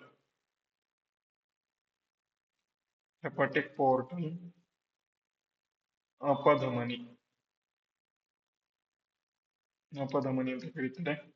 ಯಾವುದು ಅಂತಂದ್ರೆ ಹೊಟ್ಟೆ ಹಾಗೂ ಸಣ್ಣ ಕರುಳಿನಿಂದ ಪಿತ್ತಜನಕಾಂಗಕ್ಕೆ ರಕ್ತವನ್ನ ಕಳಿಸೋದನ್ನ. ಅದೇ ರೀತಿ ಮುಂದಿನ ಪ್ರಶ್ನೆ. ಮಾನವನ ದೇಹದ ವ್ಯವಸ್ಥೆಯಲ್ಲಿ ಕೆಳಗಿನ ಯಾವುದು ಜೀರ್ಣದ ಕಿಣ್ವ ಅಥವಾ ಡೈಜೆಸ್ಟಿವ್ ಎಂಜೈಮ್ ಅಲ್ಲ ಅಂತ ಕೊಟ್ಟಿದ್ದಾರೆ. ಏನು ಟ್ರಿಪ್ಸಿನ್ ಇದೆ ಡೈಜೆಸ್ಟಿವ್ ಎಂಜೈಮ್, ಇದು ಗ್ಯಾಸ್ಟ್ರಿನ್ ಇದೆ ಇದು ಕೂಡ ಹೌದು, ಟೈಲಿನ್ ಇದೆ ಇದು ಕೂಡ ಹೌದು, ಆದ್ರೆ ಪೆಪ್ಸಿನ್ ಅಂತಕ್ಕಂಥದ್ದು ಅಲ್ಲ. ಪೆಪ್ಸಿನ್ ಎಂಜೈಮ್ ಡೈಜೆಸ್ಟಿವ್ ಎಂಜೈಮ್ ಅಲ್ಲ ಇದು. ಅದೇ ರೀತಿ ಮುಂದಿನ ಪ್ರಶ್ನೆ. ಬ್ಯಾಟರಿಯಲ್ಲಿ ಅಥವಾ ಒಣಕೋಶ ಈ ಕೆಳಗಿನ ಯಾವುದರ ವಿದ್ಯುತ್ ವಾಹಕವನ್ನಾಗಿ ಬಳಸಲಾಗುತ್ತೆ ಅಂತ ಕೊಟ್ಟಿದ್ದಾರೆ. ಅಮೋನಿಯಂ ಕ್ಲೋರೈಡ್ ಮತ್ತು ಜಿಂಕ್ ಕ್ಲೋರೈಡ್ ಅಂತಕ್ಕಂಥದ್ದು. ಬ್ಯಾಟರಿನಲ್ಲಿ ammonium chloride NH4Cl plus zinc chloride ZnCl, zinc chloride ಇದನ್ನ ಬಳಸ್ತಾರೆ ಎಲ್ಲಿ? ಬ್ಯಾಟರಿನಲ್ಲಿ. ನೆನ್ಪಿಟ್ಕೊಳ್ಳಿ, ಪಕ್ಕಾ ಪ್ರಶ್ನೆಗಳು ಇಲ್ಲಿಂದಾನೆ ಬರೋದು. ಅದೇ ರೀತಿ ಮುಂದಿನ ಪ್ರಶ್ನೆ ನೋಡಿ, ಕೆಳಗಿನ ಪ್ರಸ್ಥಭೂಮಿಗಳನ್ನ ಪೂರ್ವದಿಂದ ಪಶ್ಚಿಮಕ್ಕೆ ಇರುವಂತೆ, ಪೂರ್ವ ಅಂದ್ರೆ ಈ ಕಡೆಯಿಂದ, ಪಶ್ಚಿಮ ಅಂದ್ರೆ ಈ ಕಡೆ ಇರುವಂತೆ ಹೊಂದಿಸಿ ಬರೆಯಿರಿ ಅಂತ ಕೊಟ್ಟಿದ್ದಾರೆ. ಹಜಾರಿಬಾಗ ಪ್ರಸ್ಥಭೂಮಿ, ಮಾಳ್ವಾ ಪ್ರಸ್ಥಭೂಮಿ, ಕಥಾಯವಾರ್ ಪ್ರಸ್ಥಭೂಮಿ, ಬುಂದೇಲ್ಖಂಡ್ ಪ್ರಸ್ಥಭೂಮಿ, ಬಾಗೇಲ್ಖಂಡ್ ಪ್ರಸ್ಥಭೂಮಿ ಅಂತ. ನೋಡಿ, ಮೊದಲನೇದು ಯಾವ್ದಪ್ಪ ಅಂತ ಹಜಾರಿಬಾಗ್ ಬರ್ತದೆ, ನೆಕ್ಸ್ಟ್ ಬಾಗೇಲ್ಖಂಡ ಬರ್ತದೆ, ನೆಕ್ಸ್ಟ್ ಬುಂದೇಲ್ಖಂಡ ಬರ್ತದೆ, ನೆಕ್ಸ್ಟ್ ಮಾಳ್ವಾ ಪ್ರಸ್ಥಭೂಮಿ ಬರ್ತದೆ, ಕೊನೆಯದಾಗಿ ಕಾತಿಯಾವಾರ್ ಬರ್ತದೆ. ಮಾಳ್ವಾ ಎಲ್ಲಿ ಬರ್ತದೆ? ರಾಜಸ್ಥಾನದಲ್ಲಿ, ಮಧ್ಯಪ್ರದೇಶ, ರಾಜಸ್ಥಾನ, ಅವೆಲ್ಲ ನೆನ್ಪಿಟ್ಕೊಳ್ಳಿ. ಕಾತಿಯಾವಾರು ಅದು ಕೂಡ ರಾಜಸ್ಥಾನ, ಮಧ್ಯಪ್ರದೇಶದಲ್ಲಿ ಕಂಡು ಬರ್ತದೆ. ಹಾಗಾಗಿ ಆಪ್ಷನ್ ಬಿ ಇಲ್ಲಿ ಸರಿಯಾದ ಉತ್ತರ ಆಯ್ತಾ. ಓಕೆ, ಮುಂದಿನ ಪ್ರಶ್ನೆ ನೋಡೋಣ. ನೋಡಿ, ಮುಂದಿನ ಪ್ರಶ್ನೆ ಏನಿದೆ, ಏನು ದ ಪೆರಿಪ್ಲಸ್ ಆಫ್ ಎರಿಥ್ರಿಯನ್ ಸಿ ಕೃತಿಯ ಲೇಖಕ ಕೆಳಗಿನ ಯಾವುದನ್ನು ಪೊದುಕೆ ಅಥವಾ ಪೊಡುಕೆ ಅಂತ ಇಲ್ಲಿ ಹೇಳಿದಾನೆ ಅಂತ. ಪೊಡುಕೆ ಅಂತ ಯಾವುದನ್ನ ಹೇಳಿದಾರೆ ಅಂತ ನೋಡಿ. ಇದರ ಲೇಖಕರು ಇದುವರೆಗೂ ಗೊತ್ತಿಲ್ಲ, ಇಲ್ಲಿ ಅನ್ನೌನ್ ಅಂತ ಕರೀತೇವೆ. ಇನ್ನು ಕೂಡ ಇದರ ಲೇಖಕರು ಯಾರು ಅಂತ ಇನ್ನು ಕೂಡ ಸಿಕ್ಕಿಲ್ಲ. ದ ಪೆರಿಪ್ಲಸ್ ಆಫ್ ಎರಿಟ್ರಿಯನ್ ಸಿ ಅಂತಕ್ಕಂಥ ಕೃತಿಯ ಲೇಖಕ. ಇಲ್ಲಿ ಪೊಡುಕೆ ಅಂತ ಯಾರನ್ನ ಹೇಳಿದ್ದಾರೆ ಅಂತಂದ್ರೆ ಅರಿಕಮೇಡು ಅದನ್ನ ಹೇಳಿದ್ದಾರೆ. ಆಪ್ಷನ್ ಎ ಸರಿ ಉತ್ತರ. ಅದೇ ರೀತಿ ಮುಂದಿನ ಪ್ರಶ್ನೆ ನೋಡಿ, ಹೊಂದಿಸಿ ಬರೆಯಿರಿ ಅಂತ ಕೊಟ್ಟಿದ್ದಾರೆ. ರಾಷ್ಟ್ರೀಯ ಉದ್ಯಾನವನ ಒಂದ್ ಕಡೆ ಇದ್ರೆ, ರಾಜ್ಯ ಒಂದ್ ಕಡೆ ಇದ್ದಾರೆ. ದಚ್ಚಿಗಾಮಿಂದೆ, ಕಿಯೋಲಾಡಿಯೋ, ಬಾಂಧವಗರ್, ಸಿಮ್ಲಿಪಾಲ್. ಸಿಮ್ಲಿಪಾಲ್ ಒಡಿಶಾದಲ್ಲಿದೆ. ಬಾಂಧವಗರ್ ಎಲ್ಲಿರ್ತದೆ? ಮಧ್ಯಪ್ರದೇಶ.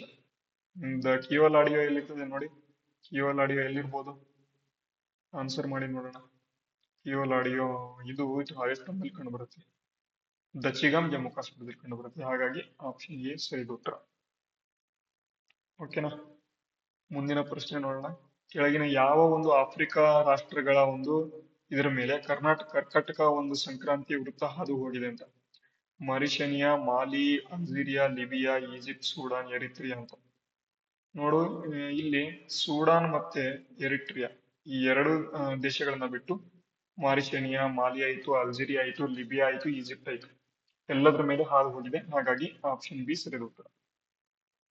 ಇವೆಲ್ಲವನ್ನು ಕೂಡ ಟೋಟಲ್ ಆಗಿ ಯಾವ ಒಂದು ಕರ್ಕಟಕ ಸಂಕ್ರಾಂತಿ ವೃತ್ತ ಎಷ್ಟು ದೇಶಗಳ ಮೇಲೆ ಹಾದು ಹೋಗಿದೆ, ಮಕರ ಸಂಕ್ರಾಂತಿ ವೃತ್ತ, ಈಕ್ವೇಟರ್ ಅಥವಾ ಇಲ್ಲಿ ಸಮಭಾಜಕ ವೃತ್ತ, ಎಲ್ಲವನ್ನು ಕೂಡ ನೀವು ನೋಡ್ಕೋಬೇಕು. ನಾವು ಈ ರೀತಿ ಪ್ರಶ್ನೆ ಬಂದಾಗ ಪ್ರಶ್ನೆಗೆ ಆನ್ಸರ್ ಮಾತ್ರ ಹೇಳಕ್ ಸಾಧ್ಯ, ಆದ್ರೆ ಬೇರೆ ಬೇರೆ ಎಲ್ಲ ಮಾಹಿತಿಗಳನ್ನ ನೀವು ಪಡ್ಕೋಬೇಕಾಗಿರ್ತದೆ. ಓಕೆನಾ. ಎಲ್ಲ ನಾವೇ ನಮ್ಮ ತರಗತಿಗಳಲ್ಲಿ ಹೇಳಿದ್ದೇವೆ, ನೀವು ನೋಡಿಲ್ಲ ಅಷ್ಟೇ. ನೋಡಿದ್ರೆ ನಿಮಗೂ ಕೂಡ ಈ ಒಂದು ಪ್ರಶ್ನೆಗಳು ಈಸಿ ಆಗ್ಬೋದು. ನೋಡಿ, ಯೋಜನೆಗಳಿಗೆ ಸಂಬಂಧಪಟ್ಟಂತೆ ಬಂತು. ಶಕ್ತಿ ಯೋಜನೆ. ಶಕ್ತಿ ಯೋಜನೆ ಏನ್ ಮಾಡ್ತದೆ? ಎಲ್ಲರಿಗೂ ಕೂಡ ಬಸ್ ಫ್ರೀ ಕೊಡ್ತದೆ, ವುಮೆನ್ಸ್ ಗಳಿಗೆ ಮಾತ್ರ. ಓಕೆನಾ. 2023 ಜೂನ್ ನಿಂದ 2025 ಸೆಪ್ಟೆಂಬರ್ನವರೆಗೆ 564.5 ಕೋಟಿ ಮಹಿಳಾ ಪ್ರಯಾಣಿಕರು ಪ್ರಯಾಣಿಸಿದ್ದಾರೆ. ಎರಡನೇದು ಜೂನ್ 11, 2023 ಬೆಂಗಳೂರಲ್ಲಿ ಜಾರಿಗೆ ಆಯಿತು. 5 ಗ್ಯಾರಂಟಿ ಯೋಜನೆಗಳಲ್ಲಿ ಪ್ರಥಮ ಬಾರಿಗೆ ಜಾರಿಗೆ ಬಂದ ಯೋಜನೆ. ಮತ್ತೆ ಇಲ್ಲಿ ರಾಜ್ಯದ ಎಲ್ಲಾ ಮಹಿಳೆಯರು, ವಿದ್ಯಾರ್ಥಿನಿಯರು ಹಾಗೂ ಲಿಂಗತ್ವ ಅಲ್ಪಸಂಖ್ಯಾತರಿಗೆ ಲಭ್ಯ. ಕೊನೆಯದಾಗಿ ಬಿಎಂಟಿಸಿ ಹೊರತುಪಡಿಸಿ ರಾಜ್ಯದ ಇತರೆ ರಸ್ತೆ ಸಾರಿಗೆ ಸಂಸ್ಥೆ ಬಸ್ಗಳಲ್ಲಿ, ಇಂಟರ್ ಸ್ಟೇಟ್ ಅಕೌಂಟ್ ಐಷಾರಾಮಿ ಬಸ್ಗಳಲ್ಲಿ ಹೊರತುಪಡಿಸಿ 50% ಆಸನಗಳನ್ನು ಪುರುಷರಿಗೆ ಕಾಯ್ದಿರಿಸತಕ್ಕದ್ದು. ಇದೆಲ್ಲ ಹೇಳಿದ್ದಾರೆ, ಎಲ್ಲೂ ಕೂಡ ಹೇಳಿದ್ದೀವಿ. ಸಾರಿ, ಹೇಳಿದಾರಂತೆ. ಬಿಎಂಟಿಸಿ ಹೊರತುಪಡಿಸಿ ರಾಜ್ಯದ ಇತರೆ ಸಾರಿಗೆ ಬಸ್ಗಳಲ್ಲಿ ಇಂಟರ್ ಸ್ಟೇಟ್ ಎಸಿ ಮತ್ತು ಐಷಾರಾಮಿ ಬಸ್ ಹೊರತುಪಡಿಸಿ 50% ಆಸನಗಳನ್ನು ಪುರುಷರಿಗೆ ಕಾಯ್ದಿರಿಸಬೇಕು ಅಂತ ಇಲ್ಲಿ ಹೇಳಿದಾರಂತೆ. ಹಾಗಾಗಿ ಆಪ್ಷನ್ ಡಿ ಎಲ್ಲವೂ ಸರಿ. ಓಕೆ, ಮತ್ತೆ ಮುಂದಿನ ಪ್ರಶ್ನೆ, ಕೆಳಗಿನ ಯಾವ ಬೀಚ್ ಪಶ್ಚಿಮ ಕರಾವಳಿ ತೀರದ ಬೀಚ್ ಅಲ್ಲ ಅಂತ ಕೊಟ್ಟಿದ್ದಾರೆ. ನೋಡಿ, ಗೋಲ್ಡನ್ ಬೀಚ್ ಅಂತಕ್ಕಂಥದ್ದು ಪಶ್ಚಿಮ ಕರಾವಳಿ ಅಂದ್ರೆ ಇದು ಭಾರತ ಅಂದ್ರೆ ಈ ಭಾಗದಲ್ಲಿ ಯಾವ್ದು ಬರಲ್ಲ ಅಂತ. ಗೋಲ್ಡನ್ ಬೀಚ್ ಬರಲ್ಲ. ಇದು ಬರ್ತದೆ ಶ್ರೀವರ್ಧನ ಆಯ್ತು, ಕಾಸರಗೋಡು ಆಯ್ತು, ಶಿವರಾಜಪುರ ಆಯ್ತು, ಎಲ್ಲವೂ ಬರ್ತವೆ. ಗೋಲ್ಡನ್ ಬೀಚ್ ಏನಿದೆ ಇದು ಈ ಕಡೆ ಬರ್ತದೆ ಇದು. ಓಕೆನಾ. ಓಕೆ, ಇವತ್ತು ಸಾಕಾಯ್ತಾ ಎಲ್ರಿಗೂ? ಸಾಕಾಗಿಲ್ಲ ಅಂದ್ರೆ ಇನ್ನೂ 50 ಕ್ವಶನ್ಸ್ ಇದಾವೆ, ನೋಡೋಣ. ಕೆಳಗಿನವುಗಳಲ್ಲಿ ಯಾವ ಜೋಡಿಗಳು ಸರಿಯಾಗಿದ್ದಾವೆ ಅಂತ ಕೊಟ್ಟಿದ್ದಾರೆ. ಆರೆಂಜ್ ನದಿ ದಕ್ಷಿಣ ಆಫ್ರಿಕಾ ಅಂತ ಕೊಟ್ಟಿದ್ದಾರೆ, ಸೆನೆಗಲ್ ಅಂತ ಇದೆ, ಜಿಂಬಾಬ್ವೆ ಅಂತ ಕೊಟ್ಟಿದ್ದಾರೆ, ವೋಲ್ಟಾ ನದಿ ಘಾನಾ ಅಂತ ಕೊಟ್ಟಿದ್ದಾರೆ. ನೋಡಿ, ಆರೆಂಜ್ ನದಿ ಏನಿದೆ ದಕ್ಷಿಣ ಆಫ್ರಿಕಾದಲ್ಲಿ ಕಂಡು ಬರ್ತದೆ. ಹೌದು, ಸರಿ ಇದೆ. ಸೆನೆಗಲ್ ಎಂಬತಕ್ಕಂಥದ್ದು ಏನಿದೆ ಜಿಂಬಾಬ್ವೆದಲ್ಲಿ ಕಂಡು ಬರಲ್ಲ, ಜಿಂಬಾಬ್ವೆಯಲ್ಲಿ ಬರ್ತದೆ, ಆಫ್ರಿಕಾದಲ್ಲಿ ಬರ್ತದೆ. ಸೆನೆಗಲ್ ಎಂಬತಕ್ಕಂಥ ನದಿ ಕೂಡ ಆಫ್ರಿಕಾದಲ್ಲಿ ಬರ್ತದೆ, ಆದ್ರೆ ಬೇರೆ ದೇಶದಲ್ಲಿ ಕಂಡು ಬರುತ್ತೆ. ಅದೇ ರೀತಿ ವೋಲ್ಟಾ ನದಿ ಘಾನಾ ದೇಶದಲ್ಲಿ ಕಂಡು ಬರುತ್ತೆ, ಇದು ಕೂಡ ಸರಿ. 1 ಮತ್ತು 3 ಮಾತ್ರ ಸರಿ. ಅದೇ ರೀತಿ ಮುಂದಿನ ಪ್ರಶ್ನೆ, ಕೆಳಗಿನ ಯಾವೆಲ್ಲ ದೇಶಗಳು ಭೂವೇಷ್ಟಿತ ಅಥವಾ ಲ್ಯಾಂಡ್ ಲಾಕ್ಡ್ ದೇಶಗಳು ಆಗಿದಾವೆ ಅಂತ. ಪೋಲ್ಯಾಂಡ್ ಅಂತ ಇದೆ. ಪೋಲ್ಯಾಂಡ್ ಅಲ್ಲ. ಡೈರೆಕ್ಟ್ ಆಗಿ ಆನ್ಸರ್ ಮಾಡಬಹುದು, ಯಾಕೆ ಅಂತ ಅದರ ಪಕ್ಕ ಸಮುದ್ರ ಇದೆ. ಸ್ಲೋವೇಕಿಯಾ. ಸ್ಲೋವೇಕಿಯಾ ಹೌದು. ಸ್ವಿಟ್ಜರ್ಲ್ಯಾಂಡ್, ಇದು ಕೂಡ ಹೌದು. ರೊಮೇನಿಯಾ. ರೊಮೇನಿಯಾ ಕೂಡ ಅಲ್ಲ. ಬೆಲಾರುಸ್. ಬೆಲಾರುಸ್ ಅಂತಕ್ಕಂಥದ್ದು ಇದು ಕೂಡ ಹೌದು. ನೋಡಿ, ಒಂದನೇದಲ್ಲ, ಸ್ಲೋವೇಕಿಯಾ 2, 3, 5 ಯಾವ್ದ್ರಲ್ಲಿದೆ? Option A ದಲ್ಲಿದೆ. ಹಾಗಾಗಿ ಆಪ್ಷನ್ ಎ ಸರಿ ಉತ್ತರ. ಕಾಕೋರಿ ರೈಲ್ ಕಾನ್ಸ್ಪಿರಸಿ ಅಂತ ಕರಿತೇವೆ. ಈ ಒಂದು ದುರಂತ ಮತ್ತು ಪಿತೂರಿಯ ಕುರಿತು ಹೇಳಿಕೆಗಳನ್ನ ಗಮನಿಸಿ ಅಂತ. ಇದೇನಿದೆ 1925 ಆಗಸ್ಟ್ 9ರಂದು ನಡೆಯಿತು ಅಂತ ಕೊಟ್ಟಿದ್ದಾರೆ.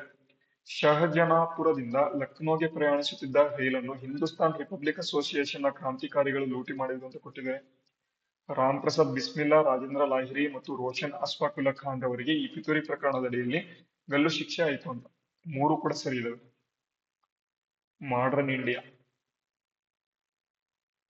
ಮಾಡರ್ನ್ ಇಂಡಿಯನ್ ಹಿಸ್ಟ್ರಿ, ಅದಕ್ಕೆ ಸಂಬಂಧಪಟ್ಟಂತೆ ಇದು. ಕಾಕೋರಿ ರೈಲ್ ಕಾನ್ಸ್ಪಿರಸಿ ಬಗ್ಗೆ 3 ಹೇಳಿಕೆ ಇದಾವೆ. 3 ಹೇಳಿಕೆ ಸರಿ ಇದಾವೆ. ಒಂದ್ಸಲಿ ನೋಡ್ಕೊಂಬಿಡಿ, ಯೂಸ್ಫುಲ್ ಆಗ್ತವೆ. ಅದೇ ರೀತಿ ಮುಂದಿನ ಪ್ರಶ್ನೆ ನೋಡಿ, ಕೆಳಗಿನ ಹೇಳಿಕೆಗಳನ್ನ ಗಮನಿಸಿ ಅಂತ ಕೊಟ್ಟಿದ್ದಾರೆ. ಆನೆ ಯೋಜನೆಯನ್ನು ಫೆಬ್ರವರಿ 1992ರಲ್ಲಿ ಆರಂಭ ಮಾಡ್ತಾ ಇತ್ತು ಅಂತ. ವಿಶ್ವ ಆನೆ ದಿನ ಆಗಸ್ಟ್ 12ರಂದು, ಅದೇ ವಿಶ್ವ ಸಿಂಹ ದಿನ ಆಗಸ್ಟ್ 10ರಂದು ಆಚರಣೆ ಮಾಡ್ತೇವೆ ಅಂತ. ಮತ್ತೆ 2010ರಲ್ಲಿ ಆನೆಯನ್ನು ರಾಷ್ಟ್ರೀಯ ಪಾರಂಪರಿಕ ಪ್ರಾಣಿ ಎಂದು ಘೋಷಣೆ ಮಾಡಲಾಯಿತು ಅಂತ. ಮತ್ತೆ ಕೊನೆಯದಾಗಿ ಆನೆಗಳು ಪರಿಸರ ವ್ಯವಸ್ಥೆಯ ಒಂದು ಕೀಸ್ಟೋನ್ ಸ್ಪೀಸೀಸ್ ಆಗಿದ್ದು, ಮತ್ತೆ ಇಲ್ಲಿ ವರ್ಷಕ್ಕೊಮ್ಮೆ ಗಣತಿ ಮಾಡ್ತಾರೆ ಅಂತ ಕೊಟ್ಟಿದ್ದಾರೆ. ಇಲ್ಲಿ 4 ಹೇಳಿಕೆಗಳು ಮಾತ್ರ ಇಲ್ಲಿ ಸರಿ. ನೋಡಿ, ವರ್ಷಕ್ಕೊಮ್ಮೆ ಗಣತಿ ಏನ್ ಮಾಡ್ತಾರೆ, ಇದು ತಪ್ಪು ಇದು. ಓಕೆನಾ? ಹಾಗಾಗಿ ಆಪ್ಷನ್ ಬಿ ಸರಿ ಉತ್ತರ.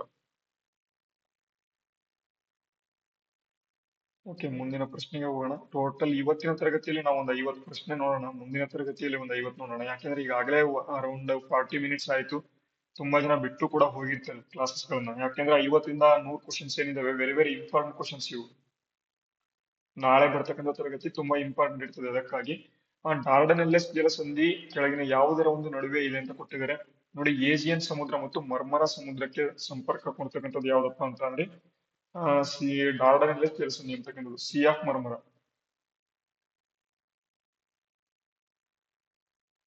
ಏಜಿಯನ್ ಸಿ, ಇವೆರಡರ ನಡುವೆ ಡಾರ್ಡನೆಲ್ಲೆಸ್ ಜಲಸಂಧಿ ಸ್ಟ್ರೈಟ್. ಓಕೆನಾ? ಡಾರ್ಡನೆಲ್ಲೆಸ್ ಸ್ಟ್ರೈಟ್ ಏನಿದೆ, ಸಿ ಆಫ್ ಮರ್ಮರ ಮತ್ತು ಏಜಿಯನ್ ಸಮುದ್ರದ ನಡುವೆ ಕಂಡು ಬರ್ತದೆ.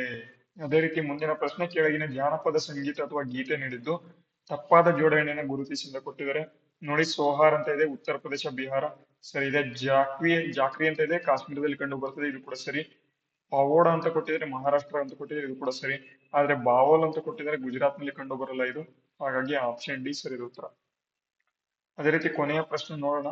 ಈ ಕೊನೆಯ ಪ್ರಶ್ನೆ ನೋಡಿ, ನಗರಗಳಲ್ಲಿ ವಾಸವಾಗಿರ್ತಕ್ಕಂಥ ಜನರಲ್ಲಿ ಕೆಳಗಿನ ಯಾವ ವಸ್ತುವಿನ ಶೇಖರದಿಂದ ಎಂಫೈಸೆಮ್ ಉಂಟಾಗುತ್ತೆ ಅಂತ. ಎಂಫೈಸೆಮ್ ಅಂತ ಅಂತಕ್ಕಂಥದ್ದು ಯಾವುದರಿಂದ ಉಂಟಾಗುತ್ತೆ ಅಂತ.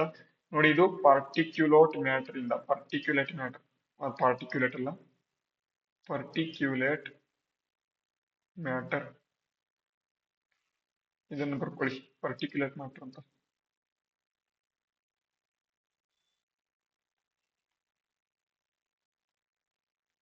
ಪಾರ್ಟಿಕ್ಯುಲೇಟ್ ಮ್ಯಾಟರ್ ಇಂದ ಇದು ಉಂಟಾಗ್ತದೆ, ಎಂಫೈಸೀಮಾ ಅಂತಕ್ಕಂಥದ್ದು. ಆಪ್ಷನ್ ಎ ಸರಿ ಉತ್ತರ. ಪೃಥಕ್ಕಣ ದ್ರವ್ಯ ಅಂತ ನಾವು ಕನ್ನಡದಲ್ಲಿ ಕರಿತೇವೆ. ಇಂಗ್ಲಿಷ್ ನಲ್ಲೇ ಬರ್ಕೊಳ್ಳಿ, ಇಂಗ್ಲಿಷ್ ಅಲ್ಲೂ ಕೂಡ ನಿಮಗೆ ಕ್ವಶನ್ ಪೇಪರ್ ಇರ್ತದೆ, ಯೂಸ್ ಆಗ್ಲಿ ಅಂತ. ಓಕೆನಾ? ಇವತ್ತಿನ ವಿಡಿಯೋ ನಿಮ್ಗೆಲ್ರಿಗೂ ಕೂಡ ಹೇಗೆ ಅನಿಸ್ತು, ಪ್ಲೀಸ್ ಎಲ್ರು ಕೂಡ ಕಾಮೆಂಟ್ ಮಾಡಿ ತಿಳಿಸಿ. ಮತ್ತೆ ಎಲ್ರು ಕೂಡ ನೋಡ್ತೀನಿ ಅಂತ ಅಂದ್ರೆ ಮಾತ್ರ ಮುಂದಿನ ತರಗತಿಗಳನ್ನ ಕಂಟಿನ್ಯೂ ಮಾಡ್ಕೊತಾ ಹೋಗ್ತೇನೆ. ಯಾಕೆಂದ್ರೆ ಇನ್ನು 20 ದಿನ ಮಾತ್ರ ಇದೆ KA ಪರೀಕ್ಷೆಗೆ. ಇದುವರೆಗೂ 50 ಪ್ರಶ್ನೆಗಳನ್ನು ನೋಡಿದಂತೆ ಎಲ್ಲಾ ವಿದ್ಯಾರ್ಥಿಗಳಿಗೆ ಧನ್ಯವಾದಗಳು. ಓಕೆನಾ? ಇವತ್ತಿನ ವಿಡಿಯೋನ ಮುಗಿಸೋಣ, ಮುಂದಿನ ವಿಡಿಯೋದಲ್ಲಿ ಸಿಗೋಣ. ಅಲ್ಲಿವರೆಗೂ ಜೈ ಹಿಂದ್ ಅಂತ ಹೇಳ್ತಾ ಎಲ್ರಿಗೂ ಬಾಯ್ ಬಾಯ್, ಜೈ ಹಿಂದ್.